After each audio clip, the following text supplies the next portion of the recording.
আজ বিকেলে বান্ধবীর বাড়ি থেকে ফিরেছি। গরম লেগেছে খুব। ঘামে শাড়ি ভিজে গেছে। ঘরে ঢুকেই ফ্যান ছেড়ে দিলাম। ছেলে স্টাডি রুম থেকে বেরিয়ে এল। বলল, মা, অনেক গরম লেগেছে দেখছি। আমি বললাম, হ্যাঁ রে, প্রচণ্ড গরম। সে বলল, শাড়ি বদলে নাও। আমি বললাম, হ্যাঁ, বদলাব। আলমিরার কাছে গিয়ে শাড়ি বের করছি। হঠাৎ ছেলে পেছন থেকে এসে বলল, মা, আমি সাহায্য করি। আমি বললাম, কিসে? সে বলল, শাড়ি খুলতে। আমি চমকে ঘুরে তাকালাম। বললাম, না, আমি পারব। সে আমার কাঁধে হাত রেখে বলল, মা, তুমি ছোটবেলায় আমার কাপড় খুলে দিতে। এখন আমি তোমার কাপড় খুলে দিতে চাই। আমি তার হাত সরিয়ে দিলাম। সে আবার কাছে এল। বলল, মা, আমি তোমার শরীর দেখতে চাই। তুমি কতটা সুন্দর। আমি বললাম, এসব কি বলছিস? সে আমার মুখের দিকে তাকিয়ে বলল, মা, আমি তোমাকে ভালোবাসি। একজন পুরুষ যেভাবে নারীকে ভালোবাসে। আমি তোমার স্বামী হতে চাই। তোমার শরীর আমার অধিকারে চাই। আমার হাতে ধরা শাড়ি মেঝেতে পড়ে গেল। ঘরের ফ্যান ঘুরছে, কিন্তু আমার গরম লাগছে আরও বেশি। এই গল্পটি সম্পূর্ণ শুনলে আপনাদের পানি অটোমেটিক বের হয়ে যাবে, সো যত দ্রুত সম্ভব হাতের কাছে টিস্যু নিয়ে বসে পড়ুন। বিছানার চাদর যেন নষ্ট না হয় সেটা সম্পূর্ণ খেয়াল রাখার অনুরোধ জানিয়ে গল্পটি এখন শুরু করব। তার আগের সর্বশেষ অনুরোধ, দয়া করে এমন পানি বের করার গল্প নিয়মিত শুনতে আমাদের চ্যানেলটি সকলেই সাবস্ক্রাইব করুন। ধন্যবাদ। হ্যালো বন্ধুরা, আমার নাম মধুমিতা সেন। আমার বয়স ৩৯ বছর। আমার স্বামীর নাম সুব্রত সেন, বয়স ৫২ বছর। আমাদের ২ সন্তান, রাহুল আর পূজা। রাহুল ২১ বছর বয়সী, ইউনিভার্সিটিতে পড়ে। পূজা ১৪ বছর বয়সী, হাই স্কুলে যায়। কিন্তু এই গল্পটা শুরু করার আগে একটা কথা না বললেই নয়। আসলে আমি যা বলছিলাম সেগুলো আমার স্বপ্নের কথা। হ্যাঁ, স্বপ্নে আমি এসব দেখেছিলাম। আর এরপর থেকেই আমার জীবনে শুরু হয়েছিল এক অবিশ্বাস্য রহস্যময় অ্যাডভেঞ্চার। সেদিন ভোরবেলা ঘুম ভাঙল খুব অদ্ভুত একটা স্বপ্ন দেখে। স্বপ্নে দেখেছিলাম যে আমার ছেলে রাহুল আমার সাথে খুবই অদ্ভুত আচরণ করছে। কিন্তু সকালে উঠে যখন দেখলাম রাহুল স্বাভাবিক আছে, তখন ভাবলাম এটা শুধুই একটা খারাপ স্বপ্ন। কিন্তু পরের দিন ভোরে আবারও একই রকম স্বপ্ন দেখলাম। এবার স্বপ্নে দেখলাম যে আমার সন্তানেরা দুজনেই আমার সাথে অস্বাভাবিক আচরণ করছে। স্বপ্নে দেখলাম পূজা বলছে, মা, তুমি আমার বাবার চেয়েও বেশি সুন্দর। আমি তোমার মতো হতে চাই। আর রাহুল বলছে, মা, তুমি সবচেয়ে সুন্দর নারী। আমি তোমাকে নিয়ে গর্বিত। এমনিতে এইসব কথা শুনতে ভালো লাগার কথা, কিন্তু স্বপ্নে তাদের চোখে মুখে একটা অদ্ভুত ভাব ছিল। যেন তারা আমার সন্তান নয়, অন্য কেউ। তৃতীয় দিন সকালে ঘুম ভাঙার পর মনে হল এই স্বপ্নগুলো কোনো সাধারণ স্বপ্ন নয়। এরপর থেকে আমি খেয়াল করতে শুরু করলাম আমার পরিবারের সবার আচরণে। প্রথম দিন যখন রাহুল কলেজ থেকে ফিরল, তখন দেখলাম সে আমার দিকে একটু বেশিই তাকিয়ে থাকে। আর পূজা যখন স্কুল থেকে এল, সেও আমার কাছে এসে বলল, মা, তুমি আজ খুব সুন্দর লাগছ। এমনি এমনি এইসব কথা বলা পূজার স্বভাব নয়। দুপুরে খাওয়ার সময় স্বামী সুব্রত বলল, মধুমিতা, তোমাকে কেমন যেন উজ্জ্বল লাগছে আজকাল। আমি বললাম, কী রকম? সে বলল, যেন তুমি আগের চেয়ে বেশি সুন্দর হয়ে উঠেছ। এইসব কথা শুনে আমার আরও সন্দেহ হল। কারণ এতদিন তো কেউ আমার এই বয়সে এমন কথা বলত না। হঠাৎ করে সবাই কেন এমন কথা বলছে? সন্ধ্যায় যখন পরিবারের সবাই একসাথে টিভি দেখছিলাম, তখন লক্ষ্য করলাম সবাই আমার দিকেই বেশি তাকিয়ে থাকে। টিভির দিকে তাকিয়ে থাকার চেয়ে আমার দিকেই বেশি নজর। রাতে ঘুমাতে যাওয়ার সময় মনে হল হয়তো আমার মধ্যে সত্যিই কোনো পরিবর্তন এসেছে। আয়নার সামনে দাঁড়িয়ে নিজেকে দেখলাম। আসলেই মনে হল যেন আমি আগের চেয়ে একটু বেশি উজ্জ্বল দেখাচ্ছি। পরের দিন সকালে উঠেই আবার সেই অদ্ভুত স্বপ্ন দেখলাম। এবার স্বপ্নে দেখলাম আমি একটা জঙ্গলে হাঁটছি। আর আমার পেছন পেছন আমার পুরো পরিবার হাঁটছে। কিন্তু তাদের চোখ জ্বলজ্বল করছে। যেন তারা কোনো জন্তুর মতো। জঙ্গলে হাঁটতে হাঁটতে হঠাৎ আমি একটা পুরনো মন্দির দেখতে পেলাম। মন্দিরের সামনে একজন সাধু বসে আছেন। সাধু আমাকে দেখে বললেন, মা, তুমি বিপদে আছ। তোমার পরিবারের উপর কোনো অন্ধকার শক্তি ভর করেছে। আমি অবাক হয়ে বললাম, কী রকম বিপদ? সাধু বললেন, তোমার পরিবারের সবাই তোমার প্রতি অস্বাভাবিক আকর্ষণ অনুভব করছে। এটা কোনো প্রাকৃতিক বিষয় নয়। এটা কোনো তান্ত্রিক শক্তির প্রভাব। আমি বললাম, তাহলে এর সমাধান কি? সাধু বললেন, তোমাকে একটা বিশেষ পূজা করতে হবে। আর সেই পূজার জন্য তোমাকে হিমালয়ের একটা বিশেষ স্থানে যেতে হবে। স্বপ্নেই আমি বললাম, কিন্তু আমি একা কিভাবে হিমালয়ে যাব? সাধু বললেন, তোমাকে একা যেতে হবে না। তোমার সাথে তোমার পরিবারও যাবে। কিন্তু সেখানে পৌঁছানোর আগে তোমাকে অনেক বাধা অতিক্রম করতে হবে। এরপর স্বপ্ন ভেঙে গেল। সকালে উঠে মনে হলো এই স্বপ্নটা অন্যগুলোর চেয়ে অনেক বেশি বাস্তব লাগছে। নাস্তার টেবিলে বসে যখন এইসব ভাবছিলাম, তখন রাহুল এসে বলল, মা, আজ আমার খুব ইচ্ছা করছে তোমার সাথে কোথাও ঘুরতে যেতে। আমি চমকে উঠলাম। কারণ রাহুল সাধারণত আমার সাথে ঘুরতে যেতে চায় না। পূজাও বলল, হ্যাঁ মা, আমারও ইচ্ছা করছে। চলো না, আমরা সবাই মিলে কোথাও বেড়াতে যাই। স্বামী সুব্রত বলল, হ্যাঁ, অনেকদিন পর পুরো পরিবার মিলে কোথাও যাওয়া হয়নি। আমার মনে পড়ল স্বপ্নের সাধুর কথা। উনি বলেছিলেন হিমালয় যেতে হবে। আমি বললাম, তাহলে চলো আমরা দার্জিলিং বা গ্যাংটক কোথাও যাই। সবাই খুশি হয়ে রাজি হয়ে গেল। এত সহজে রাজি হওয়াটাও আমার কাছে অস্বাভাবিক লাগল।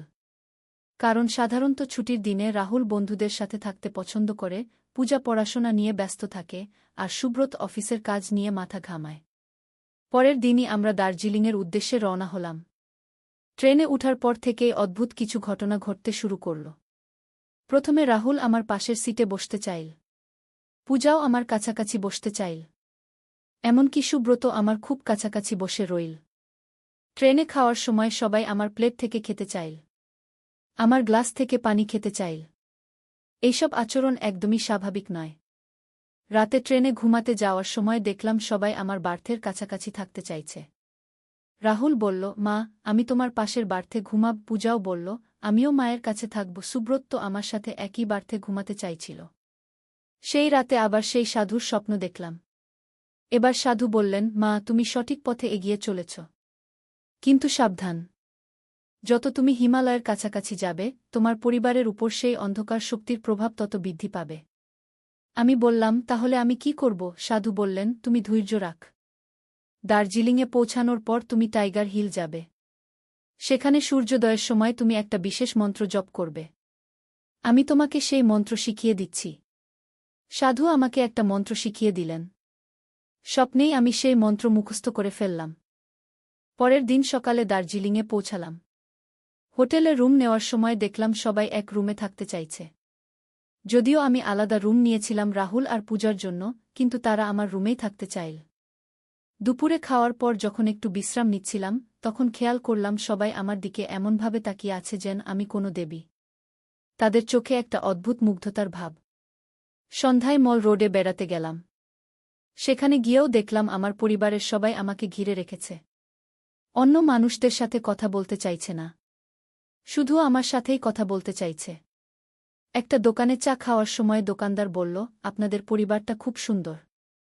কিন্তু আপনার পরিবারের সবাই আপনাকে খুব ভালোবাসে মনে হচ্ছে। আমি বললাম, হ্যাঁ, আমরা খুব কাছাকাছি। দোকানদার বলল, কিন্তু এমন কাছাকাছি যে মনে হচ্ছে তারা আপনাকে ছাড়া একটি মুহূর্তও থাকতে পারবে না। দোকানদারের কথা শুনে আমার আরও সন্দেহ হল। আসলেই তো, তারা একটি মুহূর্তের জন্যও আমাকে একা ছাড়ছে না। সেই রাতে হোটেলে ঘুমাতে যাওয়ার আগে ভাবলাম কালকে ভোরবেলা টাইগার হিলে গিয়ে সাধুর বলা মন্ত্র জপ করব। দেখি কি হয়। রাতে আবার সেই সাধুর স্বপ্ন দেখলাম। এবার সাধু বললেন, মা, কাল তুমি যে মন্ত্র জপ করবে, সেটা করার সময় তোমার পরিবারের কেউ যেন তোমার কাছে না থাকে। তুমি একা একা জপ করবে। আমি বললাম, কিন্তু তারা তো আমাকে একা থাকতে দিচ্ছে না। সাধু বললেন, তুমি কোনো অজুহাত করে তাদের থেকে আলাদা হয়ে যাবে। এটা খুবই গুরুত্বপূর্ণ। ভোরবেলা ভোর ৫টার সময় সবাই যখন ঘুমিয়ে, তখন আমি চুপচাপ হোটেল থেকে বেরিয়ে টাইগার হিলের দিকে রওনা হলাম। একটা ট্যাক্সি নিয়ে সেখানে পৌঁছালাম। টাইগার হিলে গিয়ে দেখলাম অনেক পর্যটক সূর্যোদয় দেখার জন্য অপেক্ষা করছে। আমি একটা একপাশে নিভৃত জায়গা খুঁজে নিয়ে বসলাম। সূর্যোদয় শুরু হওয়ার সাথে সাথে আমি স্বপ্নে শেখা মন্ত্র জপ করতে শুরু করলাম। মন্ত্র জপ করার সাথে সাথে আমার মনে হলো যেন আমার চারপাশের পরিবেশ পাল্টে যাচ্ছে। হঠাৎ করে আমার মনে হলো যেন আমি কোনো দেবীর রূপ ধারণ করেছি। আমার শরীর থেকে একটা অদ্ভুত আলো বের হচ্ছে। আর সেই আলো দেখে আমার চারপাশের সব মানুষ আমার দিকে মুগ্ধ হয়ে তাকিয়ে আছে। কিন্তু এটা শুধুই আমার মনের ভুল ছিল। আসলে মন্ত্র জপ করার পর আমার মন অনেক শান্ত হয়ে গেল। আর আমার নিজের উপর আত্মবিশ্বাস বেড়ে গেল। সূর্যোদয় শেষ হওয়ার পর আমি হোটেলে ফিরে এলাম। দেখলাম সবাই উদ্বিগ্ন হয়ে আমার জন্য অপেক্ষা করছে। রাহুল বলল, মা, তুমি কোথায় গিয়েছিলে? আমাদের খুব চিন্তা হয়েছে। পূজা কাঁদতে কাঁদতে বলল, মা, আমার ভয় লেগেছিল যে তুমি আমাদের ছেড়ে চলে গেছ। সুব্রত বলল, মধুমিতা, আমাদের না বলে কোথাও যেও না। কিন্তু এবার আমার মনে হলো তাদের এই আচরণ আগের চেয়ে কিছুটা কমেছে। আগের মতো তীব্র নয়। দুপুরে খাওয়ার সময় দেখলাম তারা আর আমার প্লেট থেকে খেতে চাইছে না। আমার গ্লাস থেকে পানি খেতে চাইছে না। তাদের আচরণ স্বাভাবিক হয়ে আসছে। বিকেলে দার্জিলিং শহর ঘুরতে বেরিয়ে দেখলাম তারা আর আমাকে ঘিরে রাখছে না। স্বাধীনভাবে ঘুরে বেড়াচ্ছে।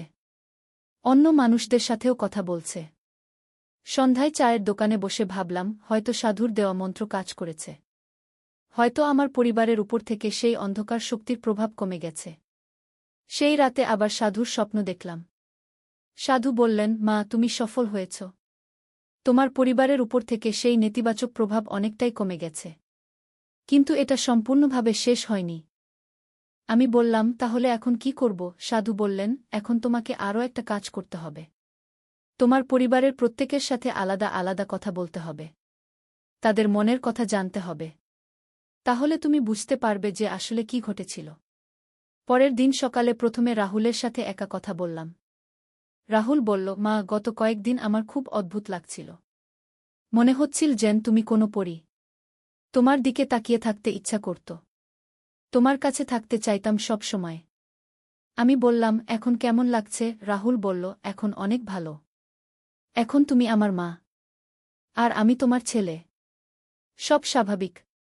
তারপর পূজার সাথে কথা বললাম। পূজাও একই রকম কথা বলল। বলল, মা, আমার মনে হচ্ছিল যেন তুমি কোনো দেবী।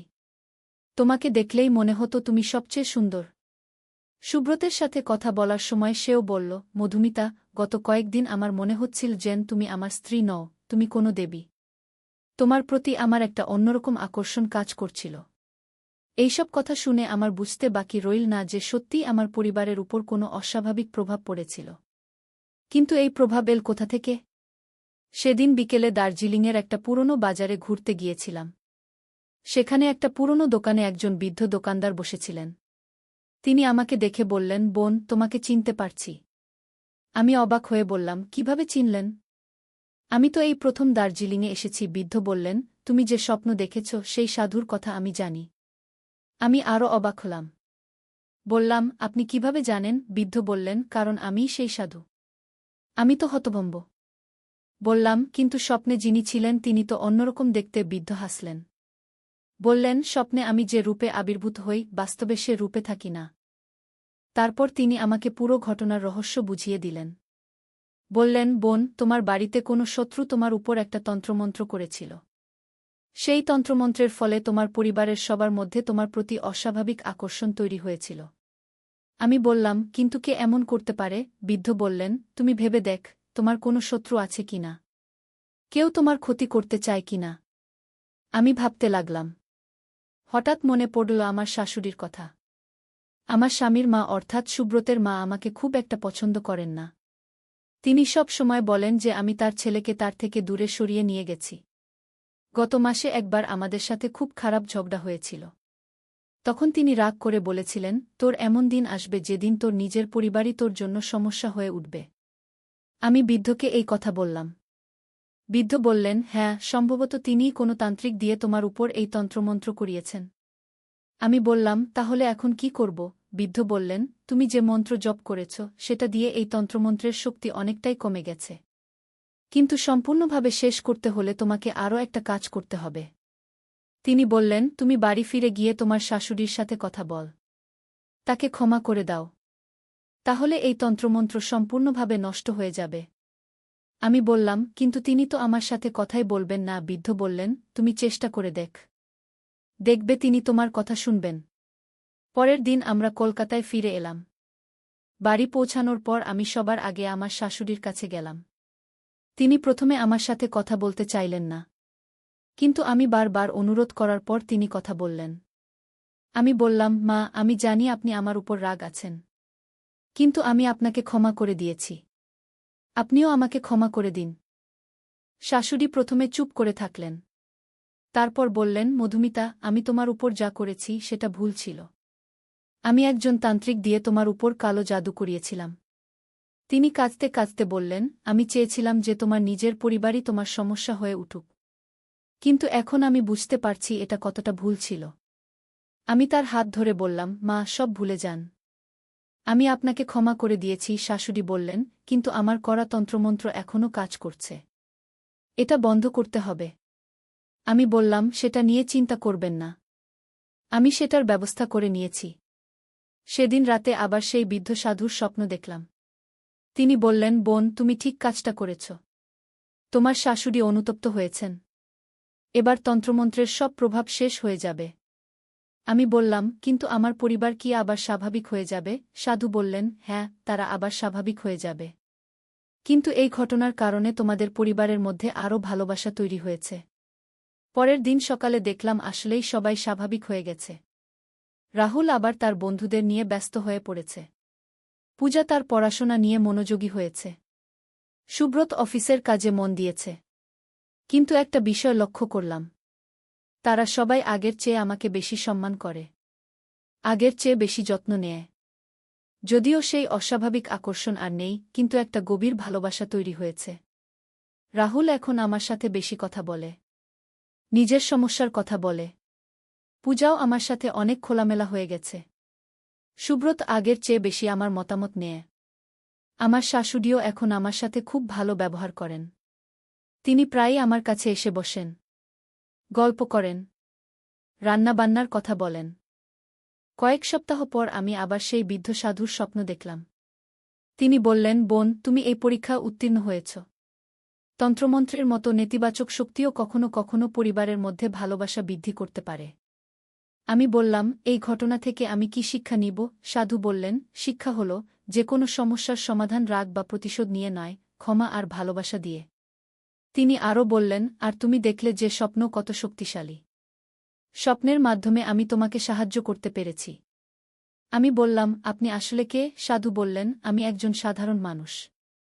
তবে আমার এই ক্ষমতা আছে যে আমি মানুষের স্বপ্নে গিয়ে তাদের সাহায্য করতে পারি। তিনি বললেন, তোমার মতো অনেক মানুষ আছে যারা বিভিন্ন অন্ধকার শক্তির শিকার হয়। আমি তাদের স্বপ্নের মাধ্যমে সাহায্য করি। এরপর থেকে আর সেই সাধুর স্বপ্ন দেখিনি। কিন্তু আমার জীবনে যে শান্তি নেমে এসেছে সেটা অপরূপ। আজকে এই গল্প বলার পর অনেকেই ভাবতে পারেন যে এই ঘটনা কি সত্যি ঘটেছিল, নাকি এটা আমার কল্পনা। আমি বলবো, বাস্তব জীবনে অনেক রহস্যময় ঘটনা ঘটে যা আমরা সহজে ব্যাখ্যা করতে পারি না। কিন্তু একটা কথা নিশ্চিত, আমার পরিবার এখন আগের চেয়ে অনেক সুখী। আমরা একে অপরকে বুঝতে পারি। একে অপরের প্রতি শ্রদ্ধাশীল। সেই দার্জিলিং ভ্রমণের পর থেকে আমরা প্রতি বছর একসাথে কোথাও না কোথাও বেড়াতে যাই। সেই ভ্রমণগুলোতে আর কোনো অস্বাভাবিক ঘটনা ঘটে না। শুধু পারিবারিক আনন্দ আর ভালোবাসা। রাহুল এখন বিশ্ববিদ্যালয়ে ভালো ফলাফল করছে। তার ভবিষ্যৎ নিয়ে পরিকল্পনা করছে। পূজাও স্কুলে খুব ভালো করছে। সে চায় বড় হয়ে ডাক্তার হতে। সুব্রতের অফিসেও প্রমোশন হয়েছে।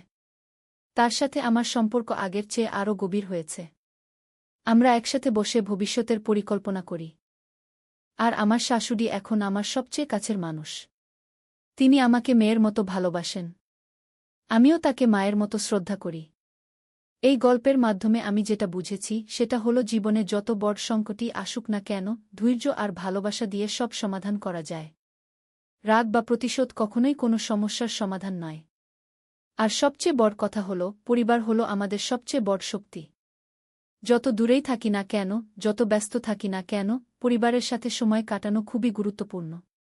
তাই বন্ধুরা, আজকের এই গল্প থেকে আমরা শিখতে পারি যে জীবনে অনেক অদ্ভুত ঘটনা ঘটতে পারে। কিন্তু সেসব ঘটনার মুখোমুখি হওয়ার জন্য আমাদের মানসিক শক্তি থাকতে হবে। আর সবচেয়ে বড় কথা, আমাদের পরিবারের সাথে থাকতে হবে।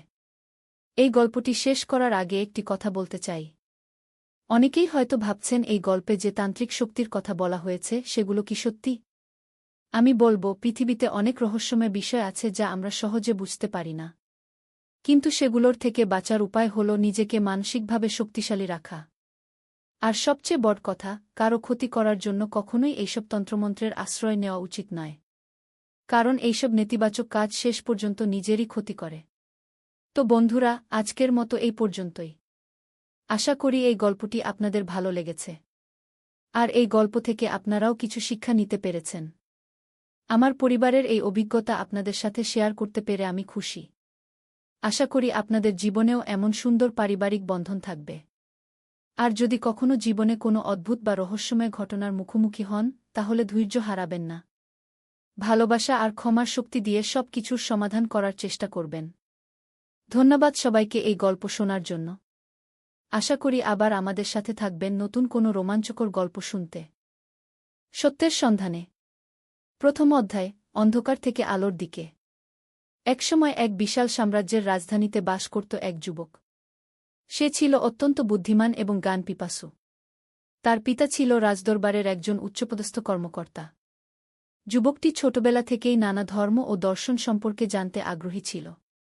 তখনকার সময়ে মানুষেরা নানা দেবদেবীর পূজা করত, মূর্তির সামনে মাথা নত করত, নানা প্রাণীকে পবিত্র মনে করত। কিন্তু এই যুবকের মন কখনোই এসব কিছুতে শান্তি পেত না। সে ভাবত, এই পাথরের মূর্তিগুলো কিভাবে আমাদের সাহায্য করতে পারে? এরা তো নিজেরাই নিস্তব্ধ, নিষ্ক্রিয়। রাতের বেলা সে ছাদে উঠে আকাশের দিকে তাকিয়ে থাকত। অসংখ্য তারা, চাঁদ, সূর্য, এসবের সৌন্দর্যে সে মুগ্ধ হতো। মনে মনে ভাবত, এই বিশাল মহাবিশ্ব, এত নিখুঁত একটি ব্যবস্থা, এর পেছনে নিশ্চয়ই কোনো মহান শক্তি আছে। একদিন সে তার বাবার কাছে গিয়ে বলল, পিতা, আমি বুঝতে পারছি না। আমরা যেসব মূর্তির পূজা করি সেগুলো তো আমাদেরই হাতে তৈরি। তাহলে এরা কিভাবে আমাদের ভালোমন্দ করতে পারে? তার পিতা রেগে গিয়ে বললেন, তুমি কি বলছ? এসব আমাদের পূর্বপুরুষদের ধর্ম। তুমি এ নিয়ে প্রশ্ন তুলতে পারো না। কিন্তু যুবকের মন এতে শান্ত হল না। সে আরও গভীরভাবে চিন্তা করতে লাগল। সে দেখত যে মানুষেরা সূর্যকেও পূজা করে। তাই একদিন সূর্যোদয়ের সময় সে মনে মনে ভাবল, হয়তো এই সূর্যই আমার প্রভু। কিন্তু সন্ধ্যায় যখন সূর্য অস্ত গেল, তখন সে বুঝল, যিনি অস্ত যান, তিনি কিভাবে সর্বশক্তিমান হতে পারেন? রাতে চাঁদ উঠলে সে আবার ভাবল, সূর্যের চেয়ে চাঁদই বড়। এ নিশ্চয়ই আমার প্রভু। কিন্তু ভোরে যখন চাঁদও অস্ত গেল, তখন সে আরও হতাশ হল। অবশেষে সে বুঝতে পারল, যিনি এই সূর্য, চাঁদ, তারা সবকিছু সৃষ্টি করেছেন এবং নিয়ন্ত্রণ করছেন, তিনিই হচ্ছেন একমাত্র উপাস্য। তিনি অদৃশ্য, কিন্তু তার সৃষ্টির মাধ্যমে তার অস্তিত্ব প্রমাণিত। দ্বিতীয় অধ্যায়, জ্ঞানের অন্বেষণ। এই উপলব্ধির পর যুবকটি আরও বেশি করে জ্ঞান অর্জনে মনোনিবেশ করল। সে শুনেছিল যে দূর মরুভূমির এক গোত্রে একজন মহান নবী এসেছেন। তিনি মানুষদের একত্ববাদের দিকে আহ্বান করছেন। যুবকটি তার কিছু বন্ধুর সাথে সেই মরুভূমির দিকে যাত্রা শুরু করল। দীর্ঘ পথ, কষ্টকর যাত্রা। কিন্তু সত্যের সন্ধানে তার মন ছিল দৃঢ়। পথিমধ্যে তারা একটি মরুদ্যানে থামল। সেখানে এক বৃদ্ধ ব্যবসায়ীর সাথে দেখা হল। বৃদ্ধ ব্যক্তিটি ছিল অত্যন্ত জ্ঞানী এবং ধার্মিক। যুবকটি তাকে তার দ্বিধাদ্বন্দ্বের কথা বলল। বৃদ্ধ ব্যক্তি হাসি মুখে বললেন, বৎস, তুমি সত্যিকারের জ্ঞানের সন্ধান করছ। এটা খুবই ভালো। জেনে রাখো, আল্লাহ তাআলা একজনই। তিনি সবকিছুর স্রষ্টা এবং নিয়ন্ত্রক। তার কোনো অংশীদার নেই, কোনো সন্তান নেই, তিনি কারো সন্তানও নন। কিন্তু আমরা তাকে কিভাবে চিনব? যুবক জিজ্ঞেস করল। বৃদ্ধ ব্যক্তি আকাশের দিকে হাত তুলে বললেন, দেখো এই আকাশ, এই পৃথিবী। দেখো কত নিখুঁত ব্যবস্থাপনা। সূর্য তার নির্দিষ্ট পথে চলছে, চাঁদ তার কক্ষপথে ঘুরছে। পৃথিবীতে দিনরাত হচ্ছে, ঋতু পরিবর্তন হচ্ছে। গাছপালা বেড়ে উঠছে, মানুষ ও পশুপাখির জন্য খাদ্যের ব্যবস্থা হচ্ছে। এই সব কিছুর পেছনে একজন মহাজ্ঞানী, মহাশক্তিমান স্রষ্টা আছেন। তিনিই আল্লাহ। তার সাথে যোগাযোগ কিভাবে করব? যুবক আবার প্রশ্ন করল। নামাজের মাধ্যমে, দোয়ার মাধ্যমে, কোরআন তিলাওয়াতের মাধ্যমে। তিনি সর্বশ্রোতা, সর্বদ্রষ্টা। তিনি তোমার হৃদয়ের গোপন কথাও জানেন। এই কথাগুলো যুবকের মনে গভীর প্রভাব ফেল। সে বুঝতে পারল যে তার সারা জীবনের খোঁজা সত্য এখানেই রয়েছে। তৃতীয় অধ্যায়, সত্যের আলোকপ্রাপ্তি। বৃদ্ধ ব্যক্তির কাছ থেকে বিদায় নিয়ে যুবকটি আরও কয়েকদিন পথ চল। অবশেষে সে পৌঁছাল সেই পবিত্র শহরে যেখানে নবী শাহ বাস করতেন। শহরে ঢুকেই সে অনুভব করল একটা ভিন্ন পরিবেশ।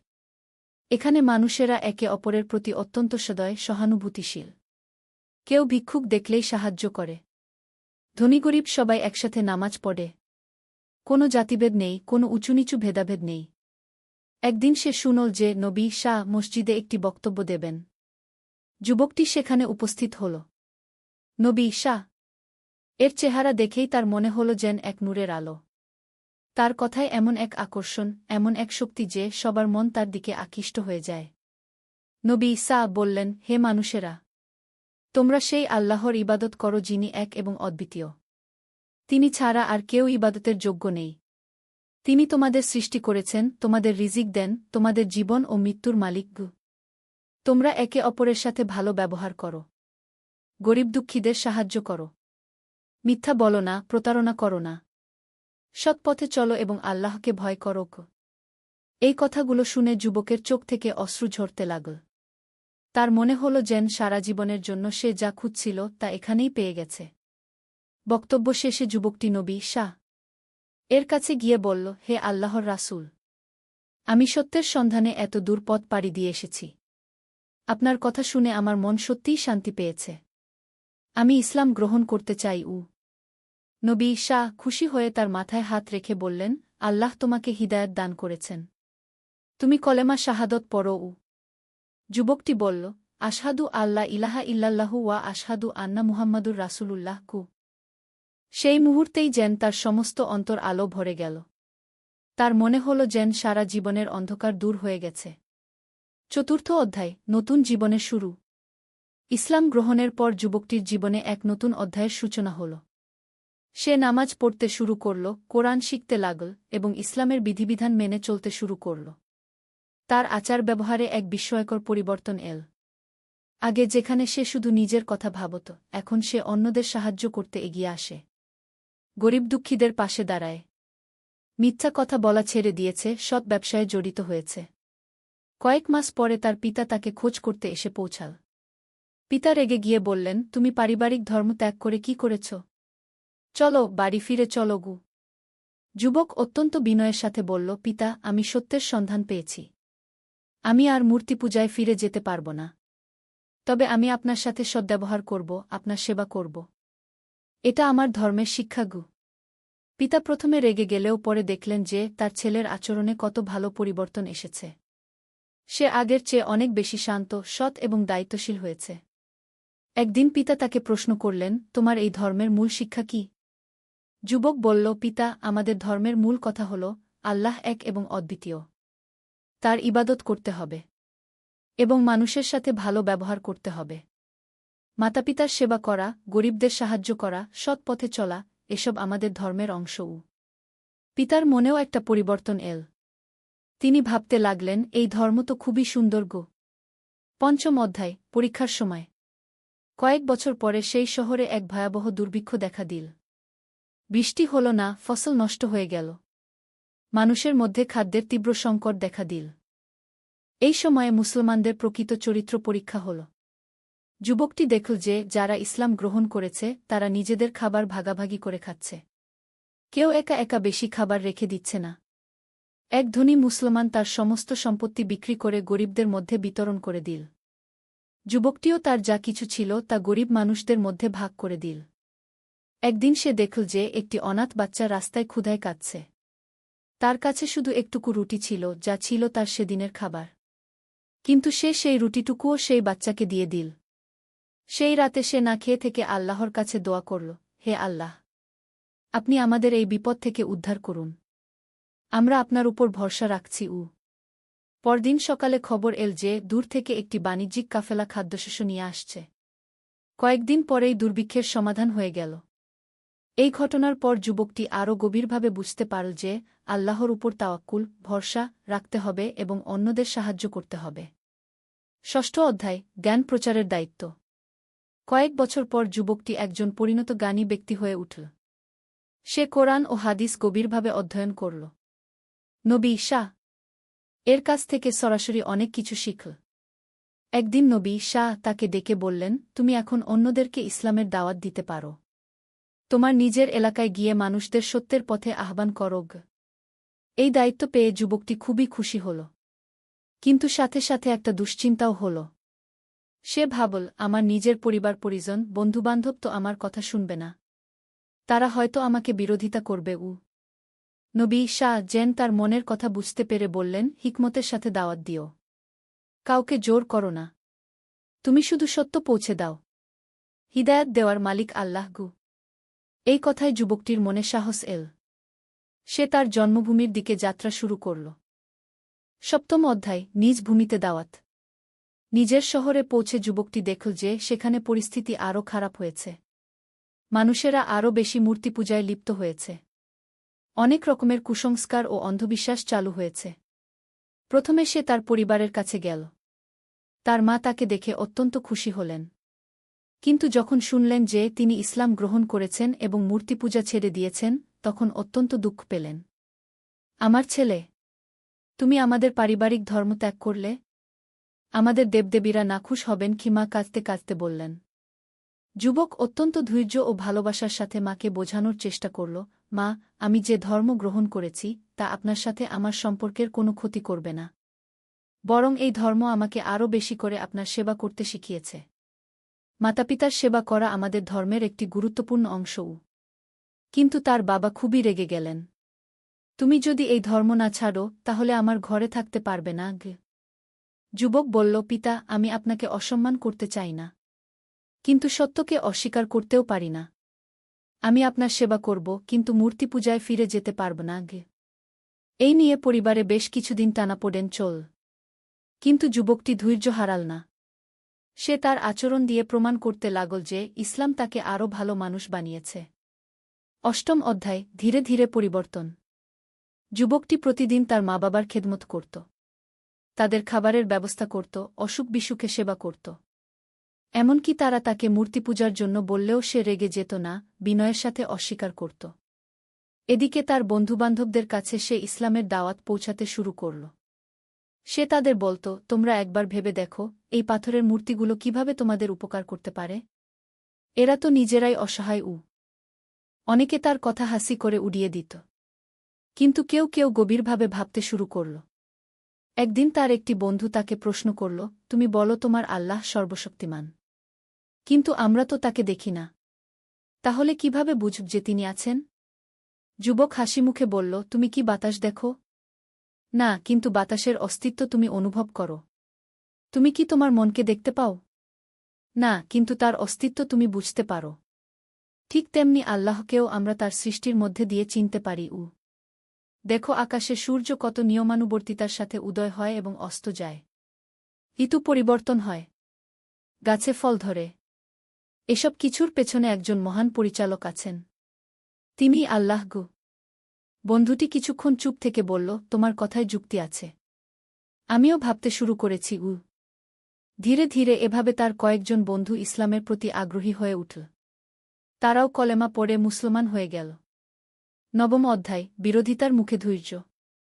যখন শহরের কিছু মানুষ ইসলাম গ্রহণ করতে শুরু করল, তখন পুরোহিত ও ধর্মীয় নেতারা চিন্তিত হয়ে পড়ল। তারা দেখল যে তাদের অনুসারী কমে যাচ্ছে। তারা যুবকটির বিরুদ্ধে নানা ষড়যন্ত্র শুরু করল। তাকে নিয়ে মিথ্যা গুজব ছড়াতে লাগল। বলতে লাগল যে সে লোকদের ভুল পথে নিয়ে যাচ্ছে। একদিন কয়েকজন পুরোহিত তার কাছে এসে বলল, তুমি এই এলাকা ছেড়ে চলে যাও, নয়তো তোমার ক্ষতি হবে। যুবক শান্তভাবে উত্তর দিল, আমি কারো ক্ষতি করছি না। আমি শুধু মানুষদের সত্যের দিকে আহ্বান করছি। যদি তোমরা মনে করো আমি ভুল, তাহলে তর্কবিতর্কের মাধ্যমে প্রমাণ করো। কিন্তু পুরোহিতরা তর্কবিতর্কে যেতে চাইল না, কারণ তারা জানত যে তাদের যুক্তি দুর্বল। একদিন তারা কিছু দুর্বৃত্তকে দিয়ে যুবকটির উপর আক্রমণ করাল, কিন্তু আল্লাহর রহমতে সে রক্ষা পেল। এই ঘটনার পর কিছু সৎ মানুষ যুবকটির পক্ষে দাঁড়াল। তারা বলল, এই যুবক তো কোনো অন্যায় করছে না। সে অত্যন্ত সৎ ও দয়ালু। তার কথায় যুক্তি আছে। আমরা তার কথা শুনতে চাই। দশম অধ্যায়, মায়ের হৃদয় পরিবর্তন। এদিকে যুবকটির মা তার ছেলের আচরণ দেখে ধীরে ধীরে প্রভাবিত হতে লাগলেন। তিনি দেখলেন যে ইসলাম গ্রহণের পর তার ছেলে আরও বেশি সৎ, দয়ালু এবং মাতৃভক্ত হয়েছে। একদিন মা অসুস্থ হয়ে পড়লেন। যুবক দিনরাত তার সেবা করতে লাগল। নিজের খাওয়া দাওয়া, ঘুম সব ছেড়ে দিয়ে মায়ের পাশে থাকল। মা তার ছেলেকে বললেন, বৎস, তুমি আমার এত সেবা করছ, অথচ আমি তোমার ধর্মের বিরোধিতা করেছি। যুবক বলল, মা, আপনার সেবা করা আমার ধর্মের শিক্ষা। আল্লাহ বলেছেন মাতাপিতার সাথে সদ্ব্যবহার করতে। আপনি যে ধর্মেরই হন না কেন, আপনি আমার মা। আপনার সেবা করা আমার কর্তব্য। মায়ের চোখে পানি এসে গেল। তিনি বুঝতে পারলেন যে তার ছেলের ধর্ম সত্যিই সুন্দর। কয়েকদিন পরে মা সুস্থ হয়ে উঠলেন। একদিন তিনি তার ছেলেকে বললেন, বৎস, তোমার ধর্ম সম্পর্কে আমাকে আরও বলো। আমি জানতে চাই। যুবক খুবই খুশি হয়ে মাকে ইসলামের মূল বিষয়গুলো বোঝাতে লাগল। আল্লাহর একত্বের কথা, নামাজের গুরুত্ব, দানস্তকার ফজিলত, পরকালের জীবনের কথা। মা মনোযোগ দিয়ে সব শুনলেন। কয়েকদিন গভীর চিন্তাভাবনার পর তিনি বললেন, বৎস, আমিও তোমার ধর্ম গ্রহণ করতে চাই। সেই দিন মা কলেমা পড়ে ইসলাম গ্রহণ করলেন। যুবক আনন্দে কেঁদে ফেল। তার মনে হল যেন আকাশ থেকে খুশির বৃষ্টি নামছে। একাদশ অধ্যায়, সমাজে পরিবর্তনের সূচনা। মায়ের ইসলাম গ্রহণের খবর শুনে আশেপাশের অনেক নারী কৌতূহলী হয়ে উঠল। তারা এসে তার মায়ের কাছে ইসলাম সম্পর্কে জানতে চাইল।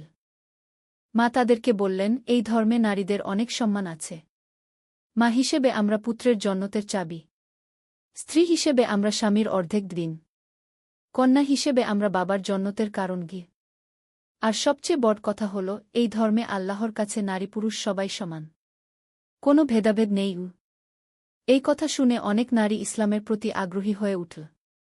ধীরে ধীরে কয়েকজন ইসলাম গ্রহণ করল। অন্যদিকে যুবকটি পুরুষদের মধ্যে দাওয়াতের কাজ চালিয়ে যেতে লাগল। সে একটি ছোট মসজিদ তৈরি করল। সেখানে নিয়মিত নামাজ হতে লাগল। প্রতি শুক্রবার জুমার খুতবা দিত। তার খুতবার বিষয়বস্তু হতো আল্লাহর একত্ব, নৈতিক জীবনযাত্রা, পারস্পরিক সহযোগিতা, দানস্তকার গুরুত্ব। এই খুতবা শুনে অনেক মানুষের মন পরিবর্তন হতে লাগল।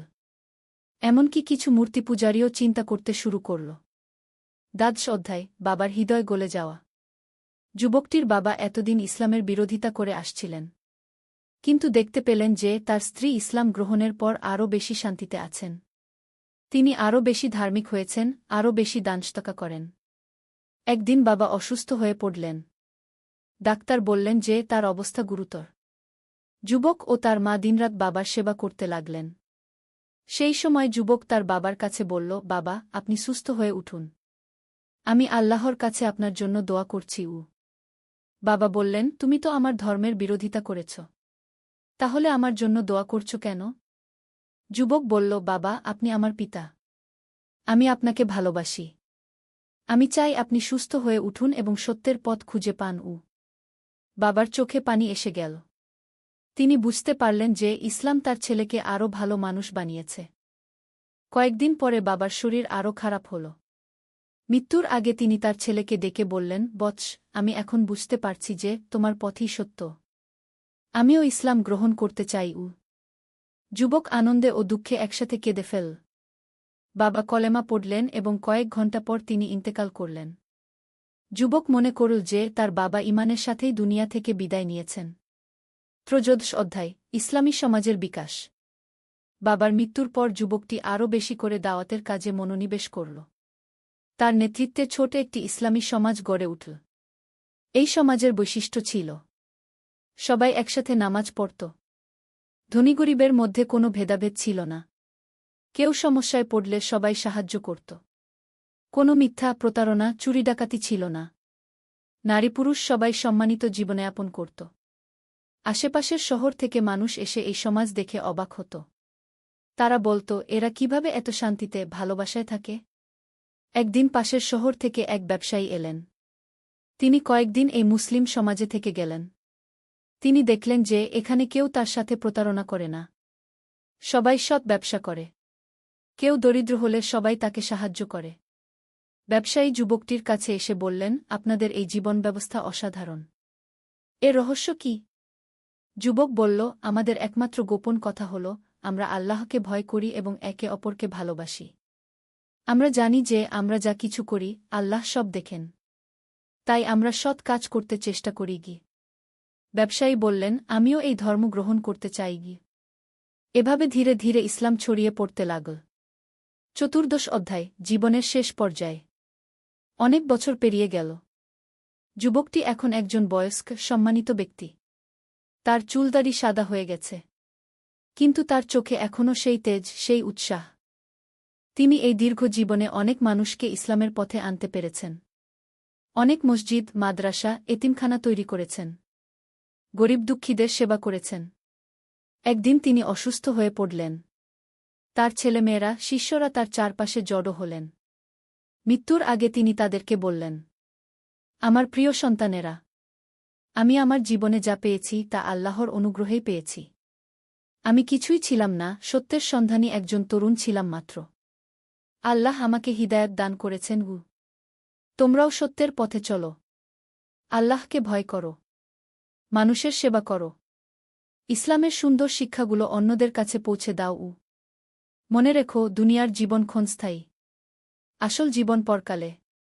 সেই জীবনের জন্য প্রস্তুতি নাও। এই কথা বলে তিনি চোখ বন্ধ করলেন এবং খিলা ইলাহা ইল্লাল্লাহকে পড়তে পড়তে ইন্তেকাল করলেন। উপসংহার: অনন্ত প্রভাব। তার মৃত্যুর পর পুরো শহরের মানুষ তার জানাজায় অংশগ্রহণ করল। হিন্দু, বৌদ্ধ, খ্রিস্টান সবাই এসেছিল। কারণ তিনি সবার কাছেই ছিলেন একজন সৎ, দয়ালু মানুষ। তার মৃত্যুর পরও তার রেখে যাওয়া আদর্শ, শিক্ষা প্রতিষ্ঠান, দাতব্য সংস্থাগুলো কাজ করতে থাকল। তার শিষ্যরা তার কাজ এগিয়ে নিয়ে গেল। বছরের পর বছর ধরে মানুষেরা তার কথা স্মরণ করল। কিভাবে একজন সত্যসন্ধানী তরুণ ইসলাম গ্রহণ করে গোটা সমাজকে পরিবর্তন করে দিয়েছিল। তার জীবনী থেকে মানুষেরা শিক্ষা নিত। সত্যের সন্ধান করতে হবে, যতই কষ্ট হোক। পরিবার পরিজনের বিরোধিতা সত্ত্বেও সত্যকে আঁকড়ে ধরতে হবে। ইসলাম গ্রহণের পর জীবনযাত্রায় পরিবর্তন আনতে হবে। অন্যদের কাছে ইসলামের দাওয়াত পৌঁছাতে হবে। সব ধরনের মানুষের সাথে ভালো ব্যবহার করতে হবে। শিক্ষা ও উপদেশ। এই গল্প থেকে আমরা যে শিক্ষাগুলো পাই: ১. সত্যসন্ধান, জীবনের প্রকৃত উদ্দেশ্য খোঁজা প্রতিটি মানুষের দায়িত্ব। যুবকটি মূর্তি পূজায় সন্তুষ্ট না হয়ে আসল স্রষ্টার সন্ধান করেছিল। ২. ধৈর্য ও অধ্যবসায়, সত্যের পথে চলতে হলে অনেক বাধাবিপত্তির সম্মুখীন হতে হয়। কিন্তু ধৈর্য রেখে এগিয়ে যেতে হয়। ৩. পারিবারিক সম্পর্ক, ইসলাম গ্রহণের পর পরিবারের সাথে সম্পর্ক ছিন্ন করা নয়, বরং আরও ভালো আচরণ করতে হয়। ৪. দাওয়াতের গুরুত্ব, নিজে সত্য পথ পেয়ে বসে থাকলে চলবে না। অন্যদেরকেও সেই পথে আনার চেষ্টা করতে হবে। ৫. সামাজিক দায়বদ্ধতা, একজন মুসলিমের উচিত সমাজের কল্যাণে কাজ করা, গরিব দুঃখীদের সেবা করা। ৬. আল্লাহর উপর ভরসা, জীবনের সব বিষয়ে আল্লাহর উপর ভরসা রাখতে হবে। তিনিই সব সমস্যার সমাধান দিতে পারেন। ৭. আখিরাতের প্রস্তুতি, দুনিয়ার জীবন ক্ষণস্থায়ী। আসল জীবন পরকালে। তাই সেই জীবনের জন্য প্রস্তুতি নিতে হবে। এই গল্পটি আমাদের মনে করিয়ে দেয় যে ইসলাম শুধু একটা ধর্ম নয়, এটা একটা পূর্ণাঙ্গ জীবন ব্যবস্থা, যা মানুষের ব্যক্তিগত ও সামাজিক জীবনকে সুন্দর করে তোলে। আল্লাহ আমাদের সবাইকে হিদায়াত দান করুন এবং সিরাতুল মুস্তাকিমে চলার তৌফিক দান করুন। আমিন। একদিন আলী সাহেব সোহেলের অফিসে এলেন। সোহেল তাকে দেখে অবাক হয়ে গেল। স্যার, আপনি এখানে? হ্যাঁ সোহেল, তোমার অফিস একবার দেখতে চাইলাম। খুব সুন্দর হয়েছে গু। আলী সাহেব পুরো অফিস ঘুরে দেখলেন। কর্মচারীদের সাথে কথা বললেন। তারপর সোহেলের রুমে এসে বসলেন। সোহেল, তুমি অনেক দূর এসেছ। মনে আছে ৭ বছর আগে তুমি যখন আমার অফিসে প্রথম এসেছিলে চা বানানোর কাজ করতে? হ্যাঁ স্যার, সব মনে আছে। আমি গর্বিত যে আমি তোমাকে একটা সুযোগ দিয়েছিলাম, আর তুমি সেই সুযোগকে কাজে লাগিয়েছ। জানো সফলতার মূল সূত্র কি? কি স্যার? কঠোর পরিশ্রম, সততা আর হাল না ছাড়া। তোমার মধ্যে এই ৩টা গুণই আছে গু। সোহেল চোখে জল নিয়ে বলল, আপনি না থাকলে আজ আমি এখানে পৌঁছাতে পারতাম না স্যার। না সোহেল, আমি শুধু একটা দরজা খুলে দিয়েছিলাম। ভেতরে ঢুকে পথ তৈরি করেছ তুমি নিজে গু। আলী সাহেব চলে যাওয়ার আগে বললেন, আমার একটা বড় প্রজেক্ট আছে, একটা 20 ফ্লোর বিজনেস টাওয়ার। আমি চাই তুমি এই প্রজেক্টে আমার সাথে পার্টনার হও। ৫০-৫০। রাজি? সোহেল অবাক হয়ে গেল। এত বড় প্রজেক্ট? স্যার, আমার কি যথেষ্ট সামর্থ্য আছে? আছে। আমি বিশ্বাস করি। সোহেল রাজি হয়ে গেল। এটা তার জীবনের সবচেয়ে বড় প্রজেক্ট হবে। ৫০ অধ্যায়, বড় চ্যালেঞ্জ। 20 ফ্লোর বিজনেস টাওয়ারের কাজ শুরু হল। এটা সোহেলের জীবনের সবচেয়ে বড় চ্যালেঞ্জ। প্রজেক্টের বাজেট প্রায় ১০ করোড় টাকা। সোহেলকে ৫ করোড় টাকা ইনভেস্ট করতে হবে। সোহেল তার সব সঞ্চয়ে, ব্যাংক লোন আর কিছু ইনভেস্টর থেকে টাকা জোগাড় করল। এটা একটা বিশাল ঝুঁকি। যদি প্রজেক্ট ব্যর্থ হয় সব শেষ। মিনা চিন্তিত ছিল। সোহেল, এত বড় ঝুঁকি নেওয়া ঠিক হবে? মিনা, জীবনে বড় কিছু করতে হলে ঝুঁকি নিতে হয়। আমি এই সুযোগ হাতছাড়া করতে চাই না গিয়ে। কিন্তু যদি কিছু ভুল হয়? ভুল হবে না। আমি আলী সাহেবের সাথে আছি। উনি আমাকে গাইড করবেন। প্রজেক্ট শুরু হল। প্রথম 6 মাস সব ভালোই চলছিল। কাজ সময়মতো হচ্ছে, বাজেট ঠিক আছে। কিন্তু 7 মাসের মাথায় একটা বড় সমস্যা দেখা দিল। একজন প্রধান ইনভেস্টর হঠাৎ তার টাকা ফেরত চাইলেন। তিনি অন্য একটা জরুরি কাজে টাকা লাগবে বলে জানালেন। 1 করোড় টাকা ফেরত দিতে হবে। সোহেল বিপদে পড়ে গেল। 1 করোড় টাকা এখন কোথায় পাবে? প্রজেক্টে সব টাকা ঢেলে দিয়েছে। সে আলী সাহেবের সাথে কথা বলল। আলী সাহেব বললেন, চিন্তা করো না, আমি ব্যবস্থা করছি। কিন্তু আলী সাহেবও বড় একটা প্রজেক্টে আটকে আছেন। তার হাতে লিকুইড ক্যাশ নেই। সোহেল অন্য ব্যাংক থেকে লোন নেওয়ার চেষ্টা করল। কিন্তু ব্যাংক বলল, ইতিমধ্যে তার অনেক লোন আছে, নতুন লোন দিতে পারবে না। সোহেল রাতে ঘুমাতে পারছিল না। খাওয়া দাওয়া বন্ধ করে দিয়েছিল। মিনা তাকে দেখে খুব চিন্তিত হয়ে গেল। সোহেল, প্লিজ নিজেকে এভাবে শেষ করে ফেলো না। কোনো একটা রাস্তা বের হবেই কি। কিন্তু সোহেল কোনো রাস্তা দেখতে পাচ্ছিল না। ইনভেস্টর 15 দিন সময় দিয়েছে। 15 দিনের মধ্যে টাকা ফেরত না দিলে তিনি আইনি ব্যবস্থা নেবেন। 10 দিন কেটে গেল। সোহেল কোনো সমাধান খুঁজে পেল না। সে প্রায় হাল ছেড়ে দিয়েছিল। 11 দিনের দিন একটা অপ্রত্যাশিত ঘটনা ঘটল। জাহিদ ভাই, সোহেলের পুরনো সহকর্মী, তার অফিসে এলেন। জাহিদ ভাই এখন একটা রিয়েল এস্টেট কোম্পানিতে সিনিয়র ম্যানেজার। সোহেল, আমি তোমার সমস্যার কথা শুনেছি। হ্যাঁ ভাই, আমি বিপদে পড়েছি। আমি তোমাকে সাহায্য করতে চাই। আমার কিছু সঞ্চয় আছে। 5 লাখ টাকা। তুমি নাও। সোহেল চোখে জল নিয়ে বলল, ভাই আমি কিছু বলার দরকার নেই। তুমি আমাকে অনেক কিছু শিখিয়েছ। তোমার কাছ থেকে পরিশ্রম আর সততা শিখেছি। এখন আমার পালা তোমাকে সাহায্য করার। জাহিদ ভাই চলে যাওয়ার পর আরও 2 জন এলো। একজন সোহেলের পুরনো ক্লায়েন্ট, আরেকজন তার কর্মচারী। 2 জন মিলে আরও 8 লাখ টাকা দিল। করিম মামা 20 লাখ টাকা ব্যবস্থা করলেন। তার কিছু বন্ধুদের কাছ থেকে ধার করে।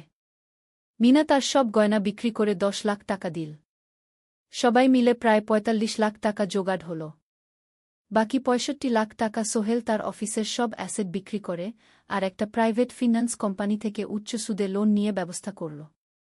ঠিক 14 দিনের দিন সোহেল ইনভেস্টরকে 1 করোড় টাকা ফেরত দিল। ইনভেস্টর টাকা নিয়ে চলে গেলেন। সোহেল তার অফিসে ফিরে এসে চেয়ারে বসে কাঁদল।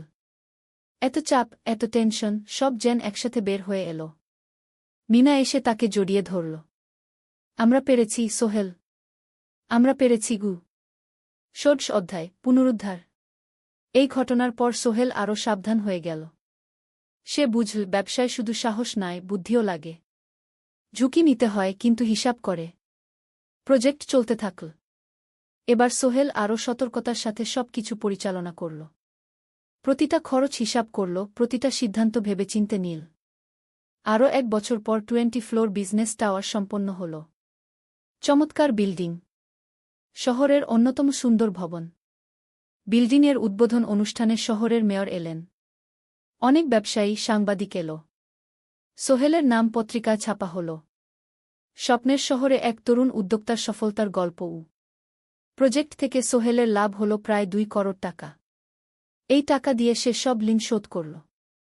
জাহিদ ভাইয়ের টাকা ফেরত দিল। করিম মামার ঋণ শোধ করল। যারা সাহায্য করেছিল সবাইকে টাকা ফেরত দিল।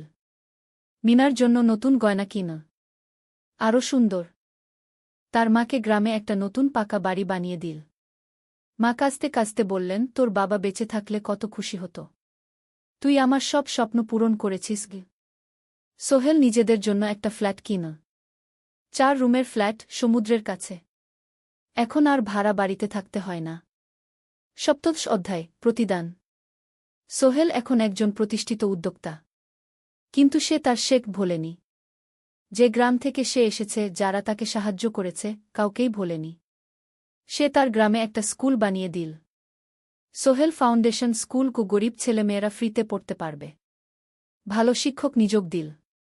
ভালো পড়াশোনার ব্যবস্থা করল। শহরে একটা ফ্রি মেডিকেল ক্লিনিক খুলল। গরিব মানুষরা ফ্রিতে চিকিৎসা পাবে। প্রতি বছর 10 জন মেধাবী কিন্তু গরিব ছাত্রছাত্রীকে স্কলারশিপ দেওয়া শুরু করল। তারা বিনামূল্যে পড়াশোনা করতে পারবে। একদিন একটা টিভি চ্যানেল সোহেলের ইন্টারভিউ নিতে এলো। আপনার সফলতার গোপন সূত্র কি? সোহেল একটু ভেবে বলল, কঠোর পরিশ্রম, সততা আর হাল না ছাড়া। এই 3টা জিনিস যদি কারো মধ্যে থাকে সে যে কোনো কিছু অর্জন করতে পারে। আর সবচেয়ে বড় কথা, যারা আমাকে সাহায্য করেছে তাদের ছাড়া আমি কিছুই না। একা কেউ সফল হতে পারে না। আপনার পরবর্তী স্বপ্ন কি? আমি চাই আরও মানুষকে সাহায্য করতে। আমার মতো যারা গ্রাম থেকে শহরে আসে তাদের জন্য একটা ট্রেনিং সেন্টার খুলব। তারা সেখানে বিভিন্ন স্কিল শিখতে পারবে, চাকরি পাবে, নিজের পায়ে দাঁড়াতে পারবে। অষ্টাদশ অধ্যায়, নতুন প্রজন্ম। আরও 5 বছর কেটে গেল। সোহেল এখন 45 বছরের। তার মেয়ে সারা এখন 9 বছরের। স্কুলে ক্লাস 4-এ পড়ে। খুব মেধাবী মেয়ে। একদিন সারা বাবাকে জিজ্ঞেস করল, বাবা, তুমি কিভাবে এত বড় হলে? আমার বন্ধুরা বলে তুমি একজন সফল মানুষ গো। সোহেল তাকে কোলে নিয়ে বসল। বাবা, তুমি জানো তোমার দাদু ছিলেন একজন স্কুল শিক্ষক। খুব সৎ মানুষ। কিন্তু আমরা গরিব ছিলাম। আমি রিকশা চালাতাম। রিকশা? সত্যি? হ্যাঁ। তারপর আমি এই শহরে এলাম। অনেক কষ্ট করেছি। কিন্তু হাল ছাড়িনি। মানুষ আমাকে সাহায্য করেছে। আর আমি কঠোর পরিশ্রম করেছি। বাবা, আমিও কি তোমার মতো হতে পারব? অবশ্যই পারবে বাবা। তবে মনে রেখো, সফলতা মানে শুধু টাকা পয়সা না। সফলতা মানে ভালো মানুষ হওয়া, অন্যদের সাহায্য করা, সৎ থাকা। সারা মাথা নাডল। আমি ভালো মানুষ হব বাবা। সোহেল তার মেয়েকে জড়িয়ে ধরল।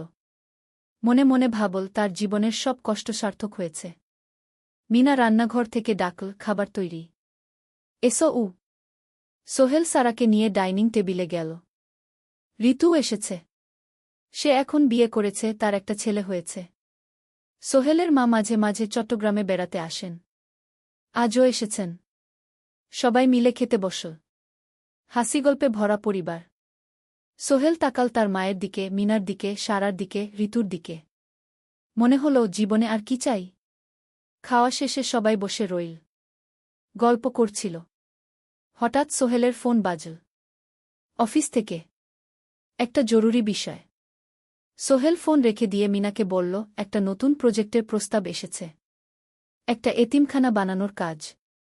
সরকারি প্রজেক্ট। তুমি নেবে? অবশ্যই। এটা আমার স্বপ্নের প্রজেক্ট। যেসব বাচ্চাদের বাবা মা নেই তাদের জন্য একটা সুন্দর জায়গা। মিনা হাসল। তুমি কখনো বদলাও না। এখনো অন্যদের কথা ভাবো। এটাই তো জীবন মিনা। শুধু নিজের জন্য বাঁচলে কি হবে? 49 অধ্যায়, উত্তরাধিকার। 10 বছর আরও কেটে গেল। সোহেল এখন 55 বছরের। তার চুলে পাক ধরেছে। কিন্তু শক্তি এখনো আগের মতোই। সারা এখন 19 বছরের। সে বিশ্ববিদ্যালয়ে ইঞ্জিনিয়ারিং পড়ছে। সে চায় বাবার মতো কনস্ট্রাকশন ইন্ডাস্ট্রিতে কাজ করতে। একদিন সারা বাবাকে বলল, বাবা, আমি তোমার কোম্পানিতে কাজ করতে চাই। এখনো তো তোর পড়াশোনা বাকি। জানি। কিন্তু আমি এখন থেকেই শিখতে চাই। ছুটির দিনে তোমার সাথে সাইটে যেতে চাই। দেখতে চাই কিভাবে কাজ হয়। সোহেল খুশি হয়ে গেল। তার মেয়ে তার পথ অনুসরণ করতে চায়। ঠিক আছে। কিন্তু শর্ত হল, তোকে সবকিছু নিজ থেকে শিখতে হবে। কোনো স্পেশাল ট্রিটমেন্ট পাবি না। আমি তো তাই চাই বাবাগু। সারা তার বাবার সাথে কাজ শিখতে শুরু করল। সে দেখল কিভাবে শ্রমিকরা কাজ করে, কিভাবে ম্যাটেরিয়াল বাছাই করতে হয়, কিভাবে একটা প্রজেক্ট ম্যানেজ করতে হয়। সোহেল তাকে কোনো সহজ পথ দিল না।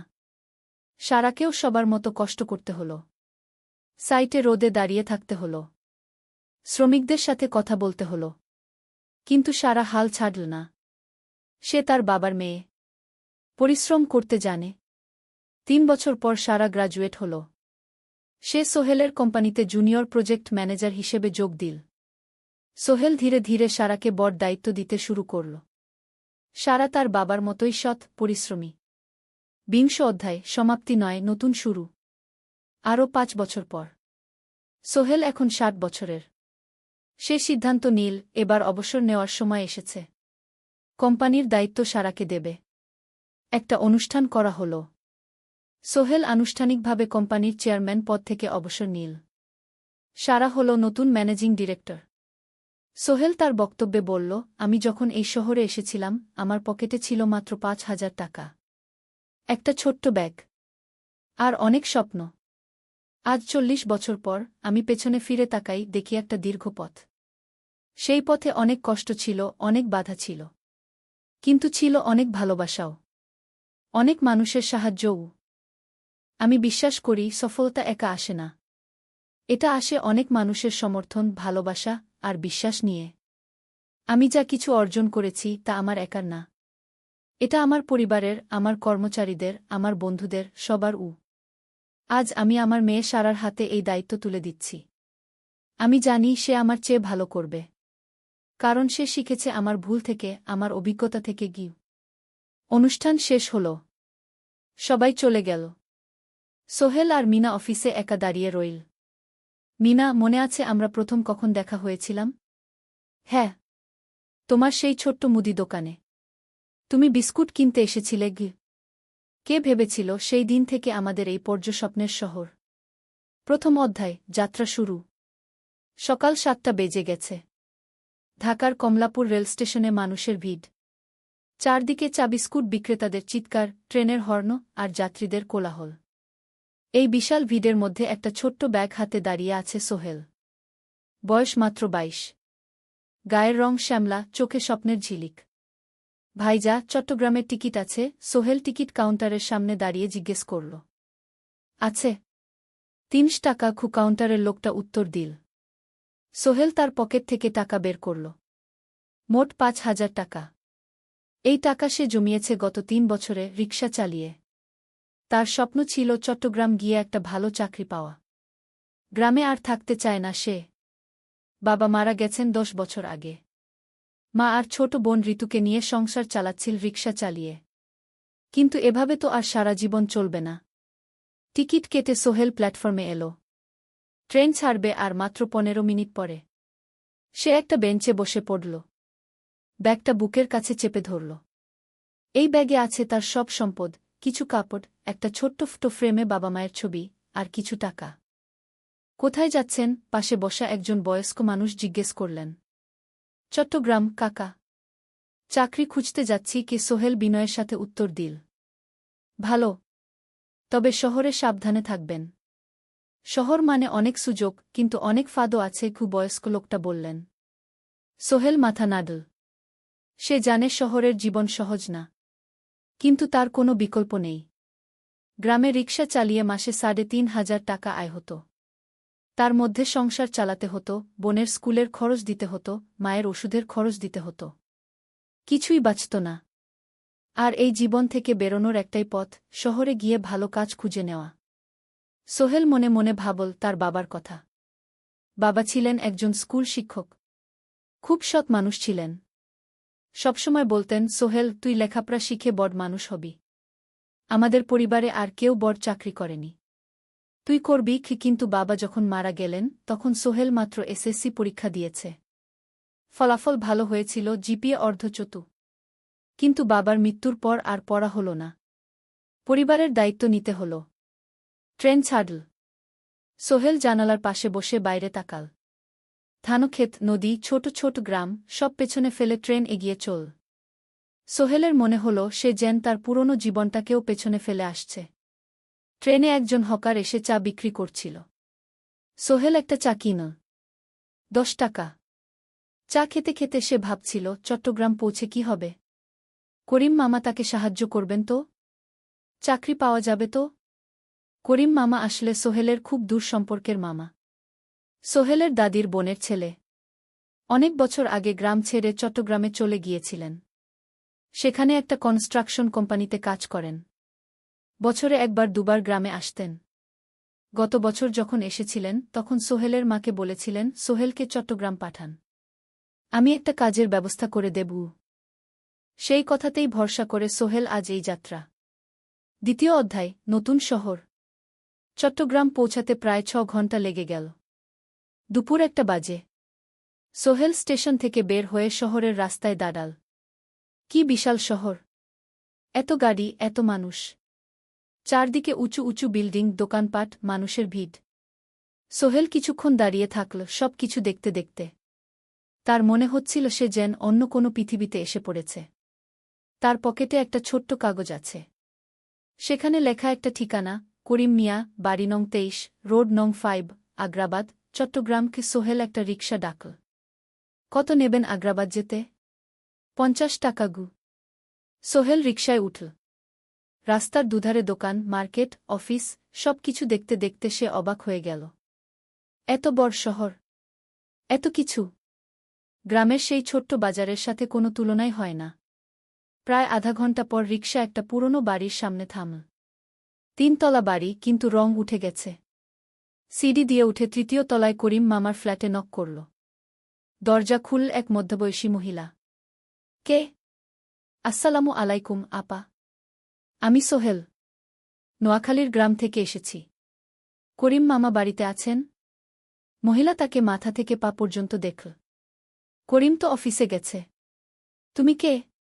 কোথা থেকে এসেছ? সোহেল সব খুলে বলল। মহিলা তাকে ভেতরে ঢুকতে দিল। বসো। করিম সন্ধ্যায় ফিরবে গু। ফ্ল্যাটটা ছোট। 2টো রুম, একটা ছোট্ট রান্নাঘর আর একটা বাথরুম। কিন্তু সোহেলের কাছে খুব সুন্দর লাগল। গ্রামের সেই টিনের ঘরের চেয়ে তো অনেক ভালো। মহিলা তার নাম জানাল সালমা। করিম মামার স্ত্রী। তাদের 2টো ছেলে, একজন ক্লাস 8-এ পড়ে, আরেকজন ক্লাস 5-এ। খেয়েছ? সালমা আপা জিজ্ঞেস করল। না আপা গু। অপেক্ষা করো। ভাত আছে, মাছ আছে। খাও। সোহেল প্রথমে রাজি হতে চাইল না। কিন্তু খুব খিদে পেয়েছিল। সকাল থেকে শুধু একটা চা আর বিস্কুট খেয়েছে। খাওয়া দাওয়ার পর সোহেল বসে রইল। সালমা আপা তাকে গল্প করতে লাগল। তোমার মা কেমন আছেন? তোমার বোন? ভালো আছে আপা। মার একটু গেটে বাত আছে। ওষুধ খাচ্ছেন। বোন স্কুলে পড়ে কু।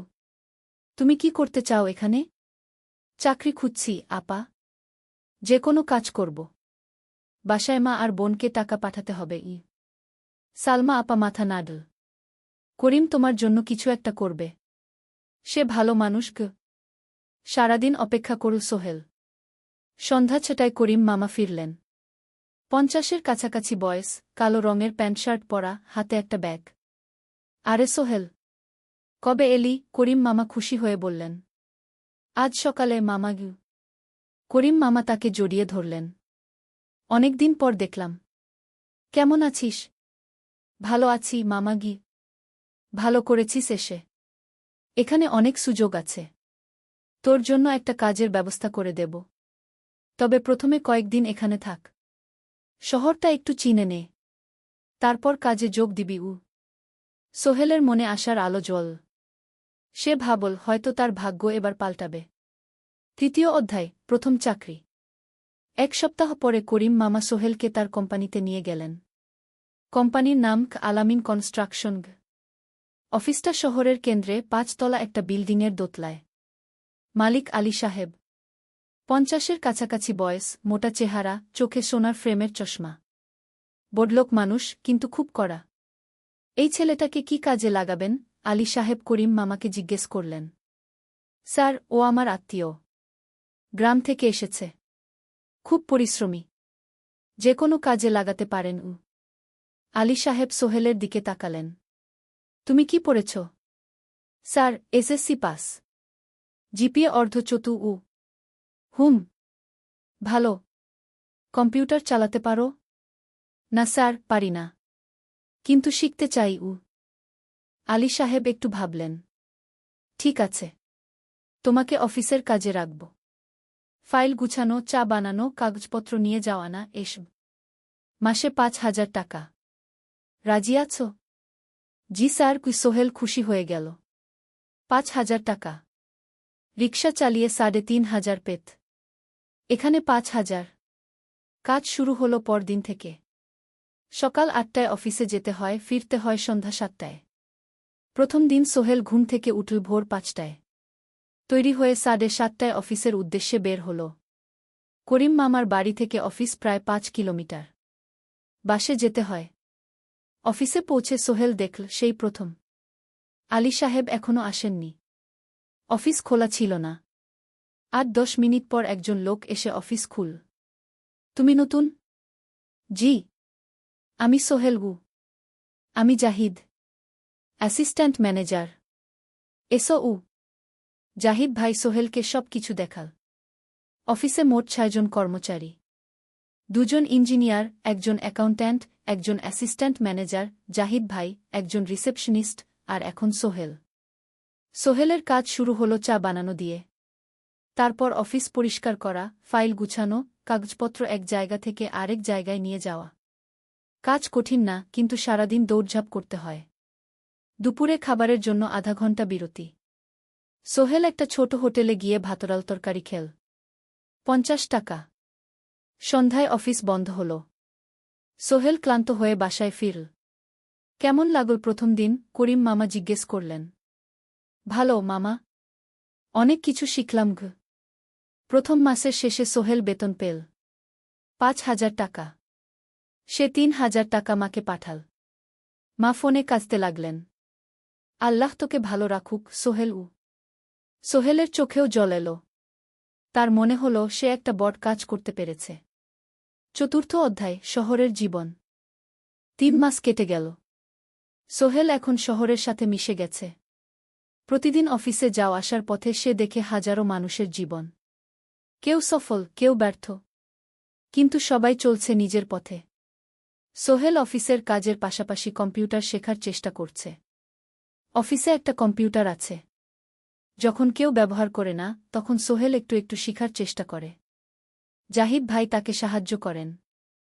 সোহেল, তুমি যদি কম্পিউটার ভালোভাবে শিখতে পারো, তাহলে তোমার ভবিষ্যৎ উজ্জ্বল। জাহিদ ভাই একদিন বললেন। কিভাবে শিখব ভাই? ট্রেনিং সেন্টারে যাও। সন্ধ্যায় ক্লাস আছে। মাসে ২,০০০ টাকা লাগবে গি। সোহেল ভাবল, ২,০০০ টাকা অনেক, কিন্তু এটা বিনিয়োগ, ভবিষ্যতের জন্য। সে একটা ট্রেনিং সেন্টারে ভর্তি হল। সপ্তাহে ৩ দিন, সন্ধ্যা ৭:৩০ থেকে রাত ৯টা পর্যন্ত ক্লাস।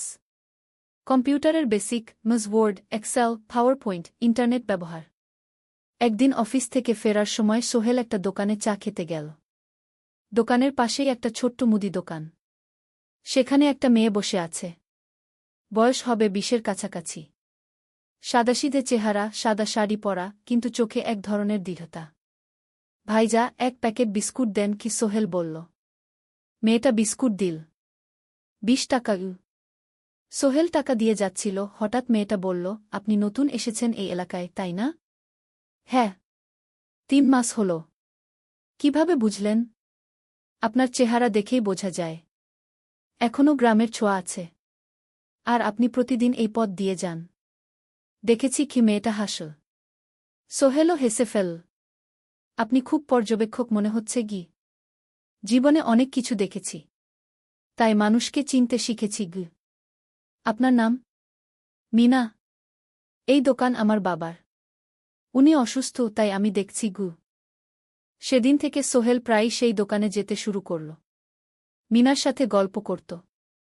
ধীরে ধীরে তাদের মধ্যে একটা বন্ধুত্ব তৈরি হল।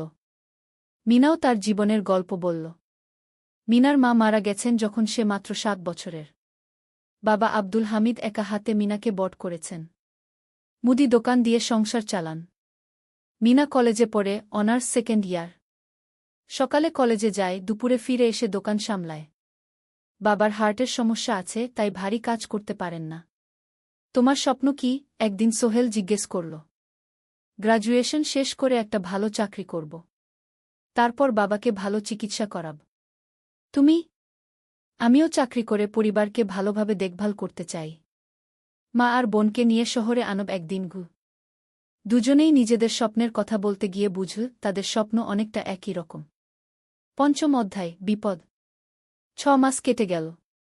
সোহেল এখন আলী সাহেবের খুব প্রিয় কর্মচারী। সে শুধু চাবিস্কুট দেওয়ার কাজই করে না, এখন কম্পিউটারেও কিছু কাজ শিখেছে।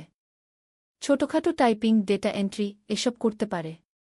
আলী সাহেব খুশি হয়ে তার বেতন বাড়িয়ে ৮,০০০ টাকা করে দিয়েছেন। একদিন রাতে সোহেল অফিস থেকে ফিরছিল। সেদিন একটু দেরি হয়ে গেছে। রাত প্রায় ৯টা। সাধারণত সোহেল সন্ধ্যা ৭:৩০টায় ফিরে। কিন্তু সেদিন অফিসে একটা জরুরি কাজ ছিল। বাস থেকে নেমে সোহেল বাড়ির দিকে হাঁটছিল।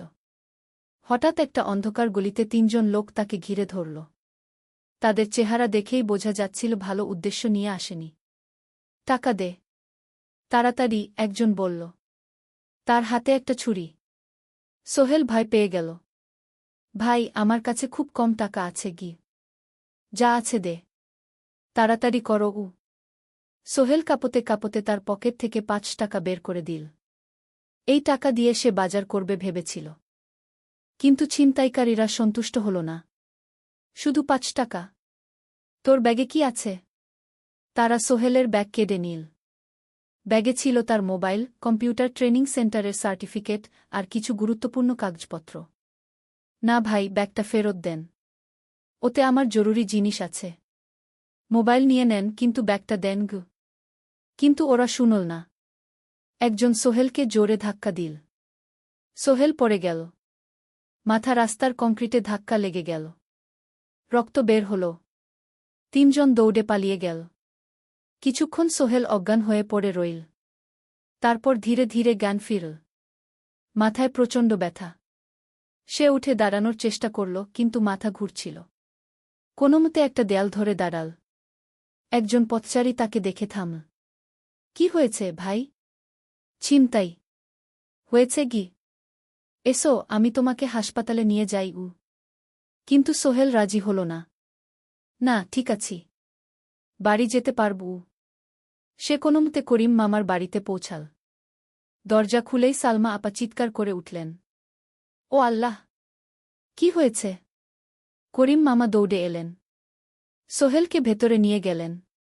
তার মাথায় জল ঢেলে রক্ত পরিষ্কার করলেন। ক্ষতটা বেশ গভীর। হাসপাতালে যেতে হবে কি? করিম মামা বললেন। তারা একটা অটোরিকশা নিয়ে নিকটস্থ হাসপাতালে গেলেন। ডাক্তার সোহেলের মাথায় ৩টা সেলাই দিলেন। বলল, ১ সপ্তাহ বিশ্রাম নিতে হবে। কোনো ভারী কাজ করা যাবে না। হাসপাতাল থেকে ফিরে সোহেল শুয়ে রইল। তার মনে হচ্ছিল সবকিছু শেষ হয়ে গেছে। মোবাইল চলে গেছে, গুরুত্বপূর্ণ কাগজপত্র চলে গেছে। এখন ১ সপ্তাহ অফিস করতে পারবে না। পরদিন সকালে করিম মামা আলী সাহেবকে ফোন করে সব জানালেন। আলী সাহেব বললেন, ঠিক আছে, সোহেল ভালো হয়ে এলে আসবে, চিন্তার কিছু নেই গি। মিনা যখন এই খবর শুনল, সে সন্ধ্যায় সোহেলকে দেখতে এল করিম মামার বাড়িতে। সাথে এনেছিল কিছু ফল।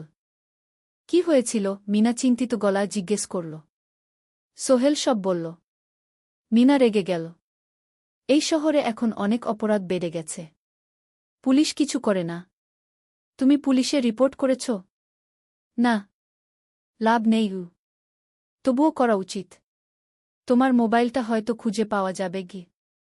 করিম মামা সোহেলকে নিয়ে পুলিশ স্টেশনে গেলেন। জেনারেল ডায়েরি করলেন। কিন্তু পুলিশ খুব একটা আশা দিল না। দেখি কিছু করা যায় কিনা গু। সোহেল বুঝল মোবাইল আর ফিরবে না। সেই ১ সপ্তাহ সোহেলের জীবনের সবচেয়ে কঠিন সময় ছিল। সে শুধু শারীরিকভাবেই ক্ষতিগ্রস্ত হয়নি, মানসিকভাবেও ভেঙে পড়েছিল। প্রতিরাতে দুঃস্বপ্ন দেখত। সেই ৩ জন ছিনতাইকারীর মুখ ভুলতে পারছিল না। মিনা প্রায় প্রতিদিন আসত। তাকে সাহস দিত। তুমি হাল ছেড়ো না সোহেল। জীবনে এরকম খারাপ সময় আসে। কিন্তু এটা কাটিয়ে ওঠাই হলো আসল বীরত্ব। সোহেলের মা গ্রাম থেকে ফোন করতেন। করিম মামার মোবাইল থেকে। তুই ভালো আছিস তো? সোহেল মাকে সব সত্যি বলেনি। শুধু বলেছে, হ্যাঁ মা, ভালো আছি। একটু জ্বর হয়েছিল। এখন ভালো। ১ সপ্তাহ পর সোহেল আবার অফিসে গেল। আলী সাহেব তাকে দেখে খুশি হলেন। কেমন আছো? ভালো আছি স্যার। ঠিক আছে, তবে প্রথম কয়েকদিন হালকা কাজ করবে গু। সোহেল আবার কাজে মন দিল। কিন্তু একটা জিনিস তাকে খুব কষ্ট দিচ্ছিল, তার মোবাইল নেই। মায়ের সাথে কথা বলতে পারছে না নিয়মিত। করিম মামার মোবাইল চাইতে সংকোচ লাগে। একদিন জাহিদ ভাই তাকে ডাকলেন। সোহেল, আমার একটা পুরনো মোবাইল আছে, তুমি ব্যবহার করো? না ভাই, আমি নাও, আমার কাজে লাগছে না, তুমি রাখো গু। সোহেল কৃতজ্ঞতায় প্রায় কেঁদে ফেল। ধন্যবাদ ভাই। মোবাইল পেয়ে সোহেল প্রথমেই মাকে ফোন করল। মা খুব খুশি হলেন। এতদিন ফোন করিসনি কেন? মা, মোবাইলটা নষ্ট হয়ে গিয়েছিল, নতুন নিয়েছি। মায়ের গলায় স্বস্তি ফুটে উঠল। ষষ্ঠ অধ্যায়, নতুন সুযোগ। আরও 3 মাস কেটে গেল। সোহেল পুরোপুরি সুস্থ হয়ে গেছে। তার জীবন আবার স্বাভাবিক হয়ে এসেছে। সে এখন কম্পিউটার ট্রেনিং শেষ করেছে, সার্টিফিকেট পেয়েছে। কিন্তু একটা ঘটনা তার জীবনে বড় পরিবর্তন নিয়ে এলো। একদিন সকালে আলী সাহেব তাকে ডাকলেন। সোহেল, বসো। সোহেল বসল। মনে একটু ভয় লাগছিল। আলী সাহেব কি তাকে বকবেন? সোহেল, তুমি তো এখন কম্পিউটার চালাতে পারো? জি স্যার, একটু একটু শিখেছি। ভালো, আমি তোমার কাজ দেখছি। তুমি খুব পরিশ্রমী আর সৎ। আমাদের কোম্পানিতে এরকম মানুষের দরকার। সোহেল কিছু বুঝতে পারছিল না। আমি তোমাকে একটা সুযোগ দিতে চাই। আমাদের কোম্পানি একটা ট্রেনিং প্রোগ্রাম চালু করছে নতুন কর্মচারীদের জন্য। 6 মাসের কোর্স। কম্পিউটার, অ্যাকাউন্টিং, ভবন নির্মাণের হিসাব নিকাশ, প্রজেক্ট ম্যানেজমেন্ট সব শিখবে। কোম্পানি সব খরচ দেবে। ট্রেনিংয়ের সময় তোমার বেতনও চলবে। রাজি আছো? সোহেল বিশ্বাস করতে পারছিল না। স্যার, সত্যি? আমাকে এত বড় সুযোগ দিচ্ছেন? হ্যাঁ।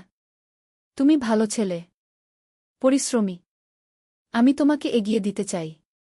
ভবিষ্যতে তুমি এই কোম্পানির একজন গুরুত্বপূর্ণ কর্মচারী হবে। সোহেল কৃতজ্ঞতায় প্রায় কেঁদে ফেল।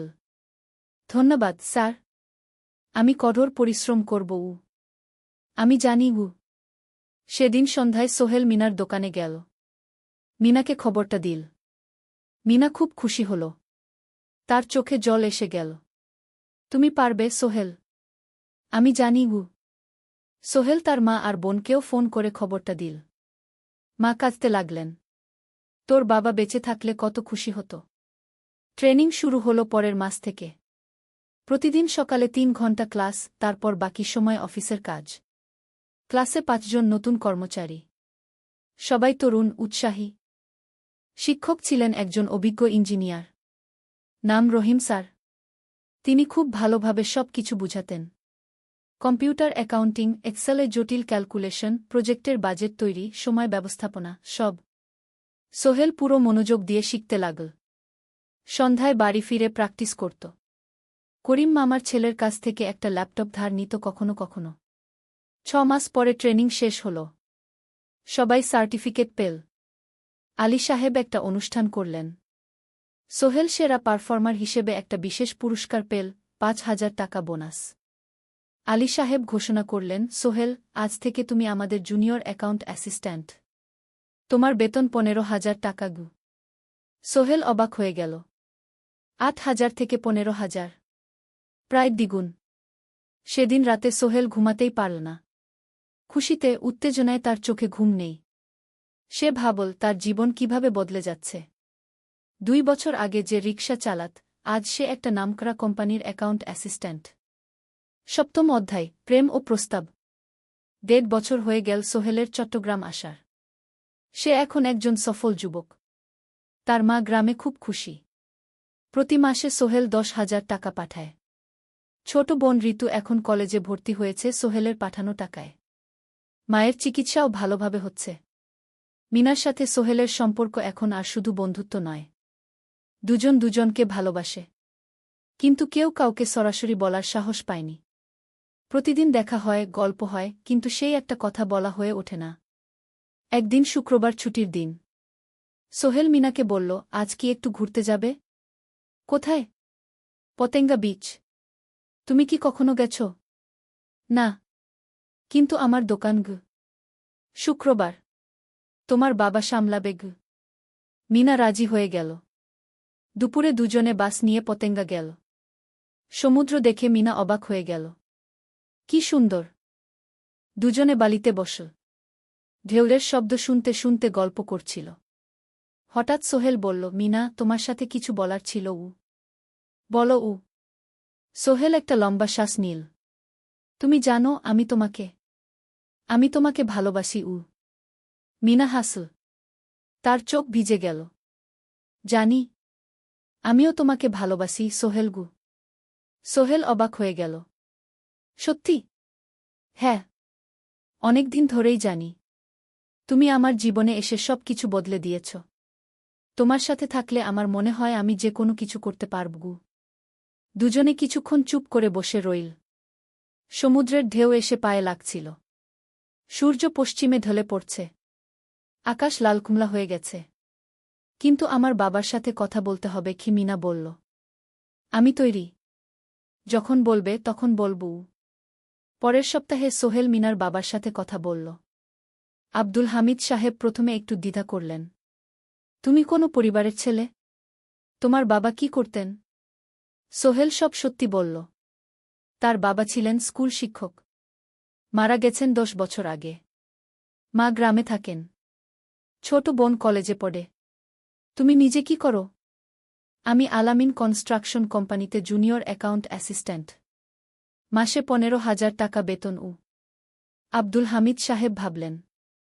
তারপর বললেন, দেখো মিনা আমার একমাত্র সন্তান। তার মা নেই। আমি একা তাকে বড় করেছি। আমি চাই মিনা একজন ভালো ছেলের সাথে বিয়ে হোক। তুমি দেখতে ভালো ছেলে মনে হচ্ছে। কিন্তু আমাকে তোমার মায়ের সাথে দেখা করতে হবে। তোমার পরিবারকে জানতে হবে। জি আঙ্কেল। আমি ব্যবস্থা করছি। সোহেল খুশিতে আটখানা। সে সেদিন রাতেই তার মাকে ফোন করল। মাকে সব বলল। মা প্রথমে অবাক হলেন।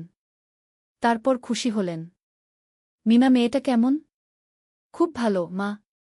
তুমি দেখলে পছন্দ করবে। ঠিক আছে। আমি আর ঋতু আসছি চট্টগ্রাম। 2 সপ্তাহ পর সোহেলের মা আর বোন চট্টগ্রাম এলো। সোহেল তাদের নিয়ে মিনার বাড়িতে গেল। 2 পরিবার একসাথে বসল। মিনার বাবা সোহেলের মাকে দেখে খুশি হলেন। সোহেলের মা সহজ সরল ভদ্রমহিলা। আপনার ছেলে খুব ভালো। মিনা তাকে পছন্দ করে। আমিও রাজি। আব্দুল হামিদ সাহেব বললেন। আমার সোহেল সৎ ছেলে। মিনাকে খুব ভালোবাসে। আমি জানি ও মিনাকে সুখে রাখবে। কি? সোহেলের মা বললেন। বিয়ের তারিখ ঠিক হল 3 মাস পর।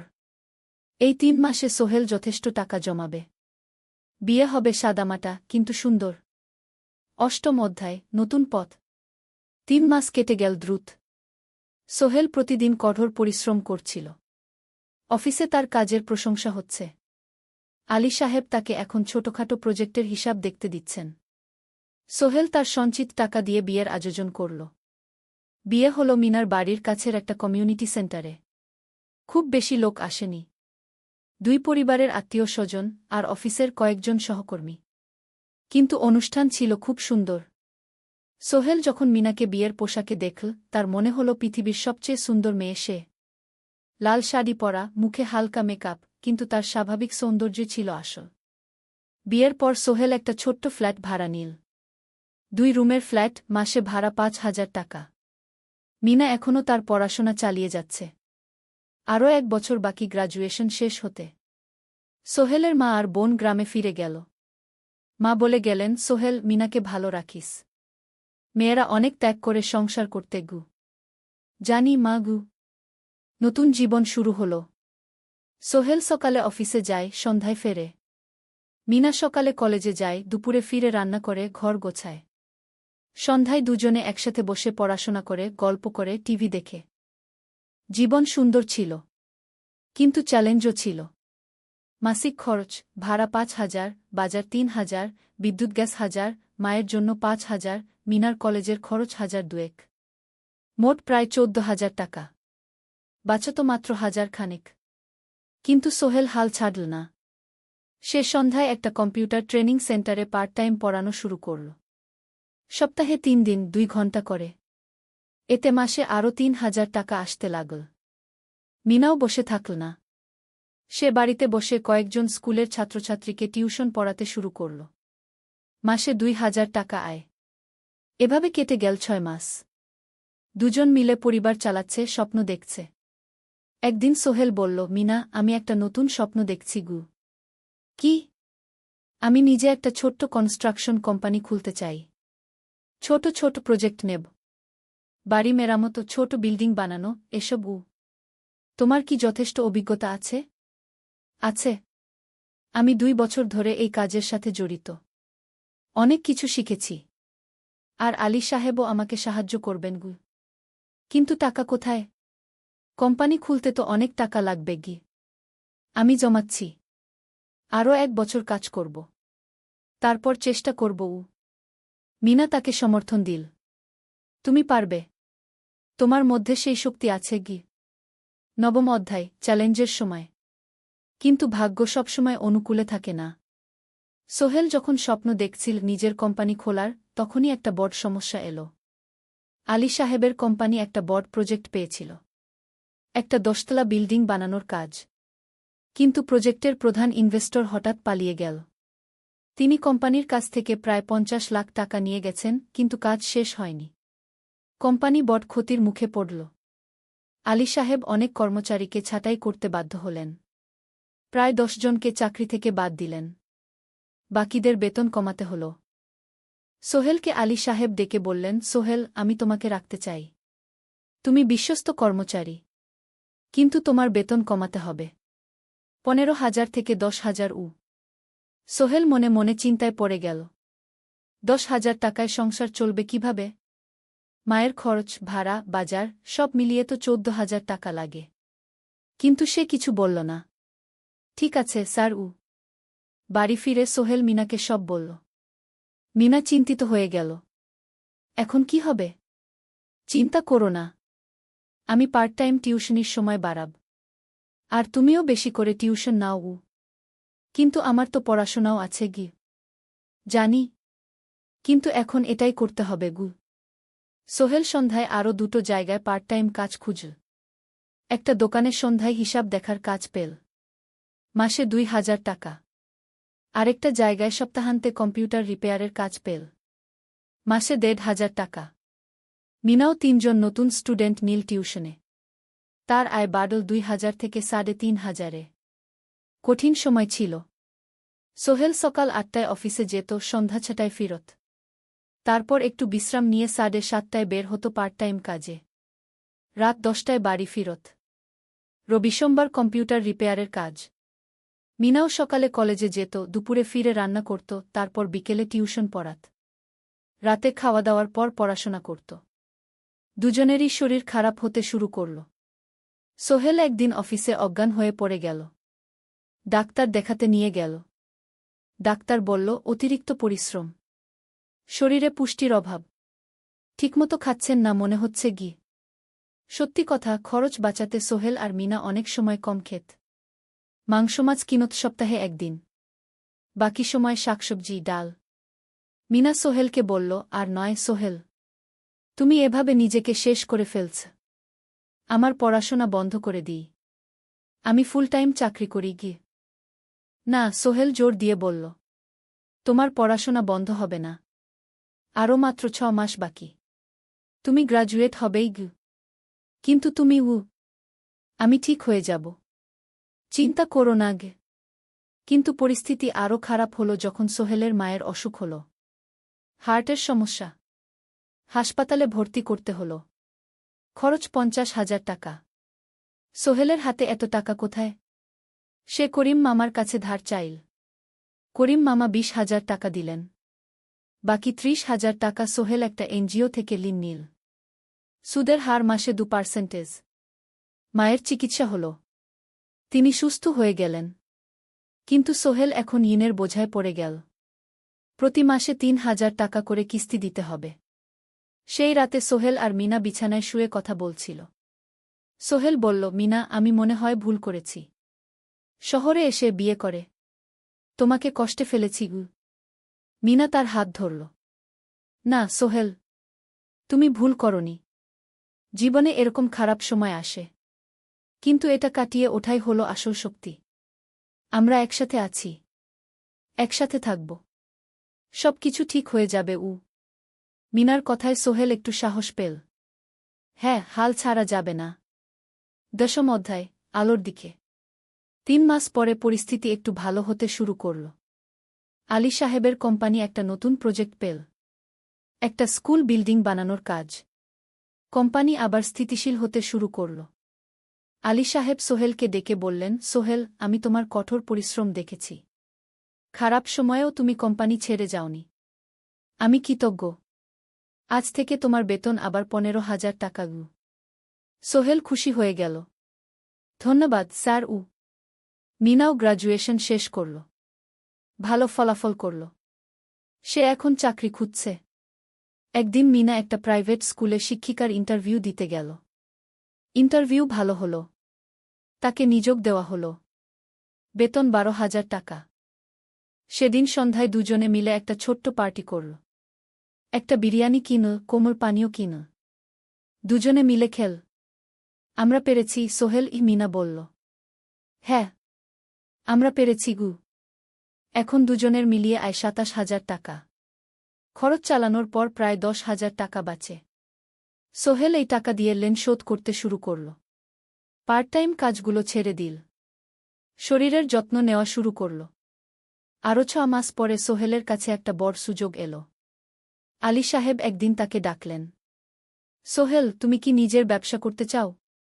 স্যার, আমি তোমাকে একটা ছোট্ট প্রজেক্ট দিতে চাই। একটা 3 তলা বিল্ডিংয়ের কনস্ট্রাকশন। তুমি ম্যানেজ করবে। আমি শুধু সুপারভাইজ করব। লাভের 50% তোমার গু। সোহেল ভাবল, এটা একটা বড় সুযোগ। কিন্তু ঝুঁকিও আছে। যদি কাজটা ভালোভাবে না হয়? স্যার, আমি চেষ্টা করব। কিন্তু যদি ভুল হয়? ভুল হবে না। আমি তোমার উপর বিশ্বাস রাখছি। তুমি পারবে গু। সোহেল রাজি হয়ে গেল। এই প্রজেক্ট তার জীবনে টার্নিং পয়েন্ট হতে পারে। 11 অধ্যায়, স্বপ্ন পূরণের পথে। পরের 6 মাস সোহেল খুব কঠোর পরিশ্রম করল। প্রজেক্টটা ম্যানেজ করা সহজ ছিল না। শ্রমিক নিযোগ, ম্যাটেরিয়াল কেনা, কাজের তদারকি, সময়মতো কাজ শেষ করা, সব দায়িত্ব তার। প্রথম 2 মাস খুব চাপের মধ্যে গেল। একদিন একজন শ্রমিক কাজ করতে গিয়ে আহত হল। সোহেল তাকে হাসপাতালে নিয়ে গেল, তার চিকিৎসার খরচ দিল। এতে প্রজেক্টের বাজেট একটু বাড়ল, কিন্তু সোহেল জানত এটা করা দরকার। আরেকদিন ভুল ম্যাটেরিয়াল ডেলিভারি হল। সোহেল সেগুলো ফেরত পাঠাল, সঠিক জিনিস আনাল। এতে 3 দিন দেরি হল, কিন্তু কাজের মান ঠিক রইল। মিনা তাকে সবসময় সাপোর্ট করছিল। সে এখন চাকরিতে স্থিতিশীল। স্কুলের বাচ্চারা তাকে পছন্দ করে। প্রিন্সিপাল তার কাজে খুশি। প্রজেক্ট শেষ হল 6 মাসে। সময়মতো, বাজেটের মধ্যে। বিল্ডিংয়ের মালিক খুব খুশি হলেন। তিনি আলী সাহেবকে ধন্যবাদ দিলেন। আলী সাহেব বললেন, ধন্যবাদ আমাকে না, এই ছেলেকে দিন। সোহেল পুরো প্রজেক্ট ম্যানেজ করেছে গু। প্রজেক্ট থেকে মোট লাভ হল 3 লাখ টাকা। সোহেল পেল 1.5 লাখ টাকা। তার জীবনে এত টাকা এই প্রথম। সে করিম মামার ঋণ শোধ করল। এনজিওর বাকি ঋণ শোধ করল। তারপর তার মাকে 50,000 টাকা পাঠাল। মা দিয়ে গ্রামের বাড়িটা একটু মেরামত করাল, বোন ঋতুর জন্য একটা ল্যাপটপ কিনল। বাকি টাকা দিয়ে সোহেল একটা ব্যাংক অ্যাকাউন্টে জমা রাখল। ভবিষ্যতের জন্য। আলী সাহেব সোহেলকে আরও 2টো প্রজেক্ট দিলেন। এবার একটু বড়। সোহেল আত্মবিশ্বাসের সাথে সেগুলোও শেষ করল। 2 বছর পরে সোহেল সিদ্ধান্ত নিল, এবার নিজের কোম্পানি খোলার সময় এসেছে। 10 অধ্যায়, নতুন শুরু। সোহেল তার সব জমানো টাকা দিয়ে একটা ছোট্ট অফিস ভাড়া নিল। 2 রুমের অফিস। একটা রুমে কাজের জায়গা, আরেকটায় ছোট্ট মিটিং রুম।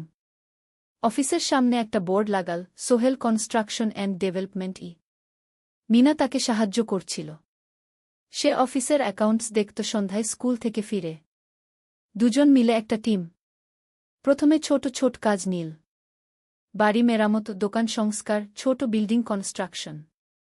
কাজের মান ভালো রাখার চেষ্টা করল। সময়মতো শেষ করল। দাম ন্যায্য রাখল। ধীরে ধীরে সোহেলের সুনাম ছড়িয়ে পড়ল। মানুষ তাকে বিশ্বাস করত। তার কাছে নতুন নতুন কাজ আসতে লাগল। প্রথম বছর খুব কষ্ট হল। কখনো লাভ হতো, কখনো লস। কিন্তু সোহেল থেমে থাকল না। সে শিখতে লাগল ব্যবসা কিভাবে চালাতে হয়। দ্বিতীয় বছরে পরিস্থিতি ভালো হল। সোহেল এখন ৩ জন স্থায়ী কর্মচারী নিযোগ দিল। একজন ইঞ্জিনিয়ার, একজন সুপারভাইজার, একজন অফিস সহায়ক। তৃতীয় বছরে একটা বড় প্রজেক্ট পেল। একটা স্কুল বিল্ডিং বানানোর কাজ। ৫ তলা বিল্ডিং। সোহেল পুরো মনোযোগ দিয়ে কাজটা করল। শ্রমিকদের ভালো বেতন দিল, ভালো ম্যাটেরিয়াল ব্যবহার করল, সময়মতো কাজ শেষ করল। স্কুল কর্তৃপক্ষ খুব খুশি হল। তারা সোহেলের কাজের প্রশংসা করল। এই প্রজেক্ট থেকে সোহেল প্রায় ৫ লাখ টাকা লাভ করল। এই টাকা দিয়ে সে আরও ভালো একটা অফিস নিল। আরও কর্মচারী নিযোগ দিল। এখন তার কোম্পানিতে ১০ জন স্থায়ী কর্মচারী। প্রজেক্ট অনুযায়ী আরও শ্রমিক নিযোগ দেওয়া হয়। ১৩ অধ্যায় পরিবার। এদিকে সোহেল আর মিনার সংসারেও খুশির খবর এল। মিনা গর্ভবতী। ৯ মাস পর তাদের একটা মেয়ে হল। নাম রাখল সারা। সারা যখন জন্মাল, সোহেলের মা আর বোন চট্টগ্রামে এল। মা ১ মাস থেকে গেলেন। মিনাকে সাহায্য করলেন। সোহেল এখন একটা বড় ফ্ল্যাট ভাড়া নিয়েছে। ৩ রুমের ফ্ল্যাট। একটা রুমে সোহেল, মিনা, একটায় সারা, আরেকটায় অতিথি রুম। মায়ের জন্য সোহেল সিদ্ধান্ত নিল তাকে চট্টগ্রামে নিয়ে আসবে। গ্রামে একা থাকা ঠিক না। কিন্তু মা রাজি হলেন না। না বাবা, আমি গ্রামেই থাকব। এখানে আমার পরিচিত মানুষ আছে। তোর বোনকে নিয়ে যা। ও ঢাকায় পড়ছে, চট্টগ্রামে এনে ভালো কোথাও ভর্তি করিয়ে দেগি। সোহেল তাই করল। ঋতুকে চট্টগ্রাম বিশ্ববিদ্যালয়ে ভর্তি করিয়ে দিল। ঋতু এখন সোহেলের ফ্ল্যাটে থাকে, বিশ্ববিদ্যালয়ে পড়ে। সোহেলের মনে হল তার জীবন এখন পরিপূর্ণ। স্ত্রী, মেয়ে, বোন সবাই তার কাছে। ব্যবসা ভালো চলছে। মা গ্রামে সুখে আছেন। ১৪ অধ্যায় সফলতার শিখরে। ৫ বছর কেটে গেল। সোহেল এখন একজন সফল উদ্যোক্তা। তার কোম্পানি কি সোহেল কনস্ট্রাকশন অ্যান্ড ডেভেলপমেন্ট এখন চট্টগ্রামে বেশ পরিচিত। প্রায় ৩০ জন কর্মচারী তার অধীনে কাজ করে। সোহেল এখন শুধু ছোট প্রজেক্ট করে না, বড় বড় প্রজেক্টও করে। একটা ৮ তলা বিজনেস কমপ্লেক্স বানানোর কাজ পেয়েছে। একটা হাসপাতাল বিল্ডিং বানাচ্ছে। মিনা এখনও স্কুলে পড়ায়। সে এখন ভাইস প্রিন্সিপাল। সাথে সোহেলের কোম্পানির অ্যাকাউন্টস ম্যানেজার। দুজন মিলে ব্যবসা চালা। সারা এখন ৪ বছরের। স্কুলে ভর্তি হয়েছে। খুব চালাক মেয়ে। ঋতু বিশ্ববিদ্যালয় থেকে গ্রাজুয়েট হয়ে একটা ব্যাংকে চাকরি পেয়েছে। একদিন আলী সাহেব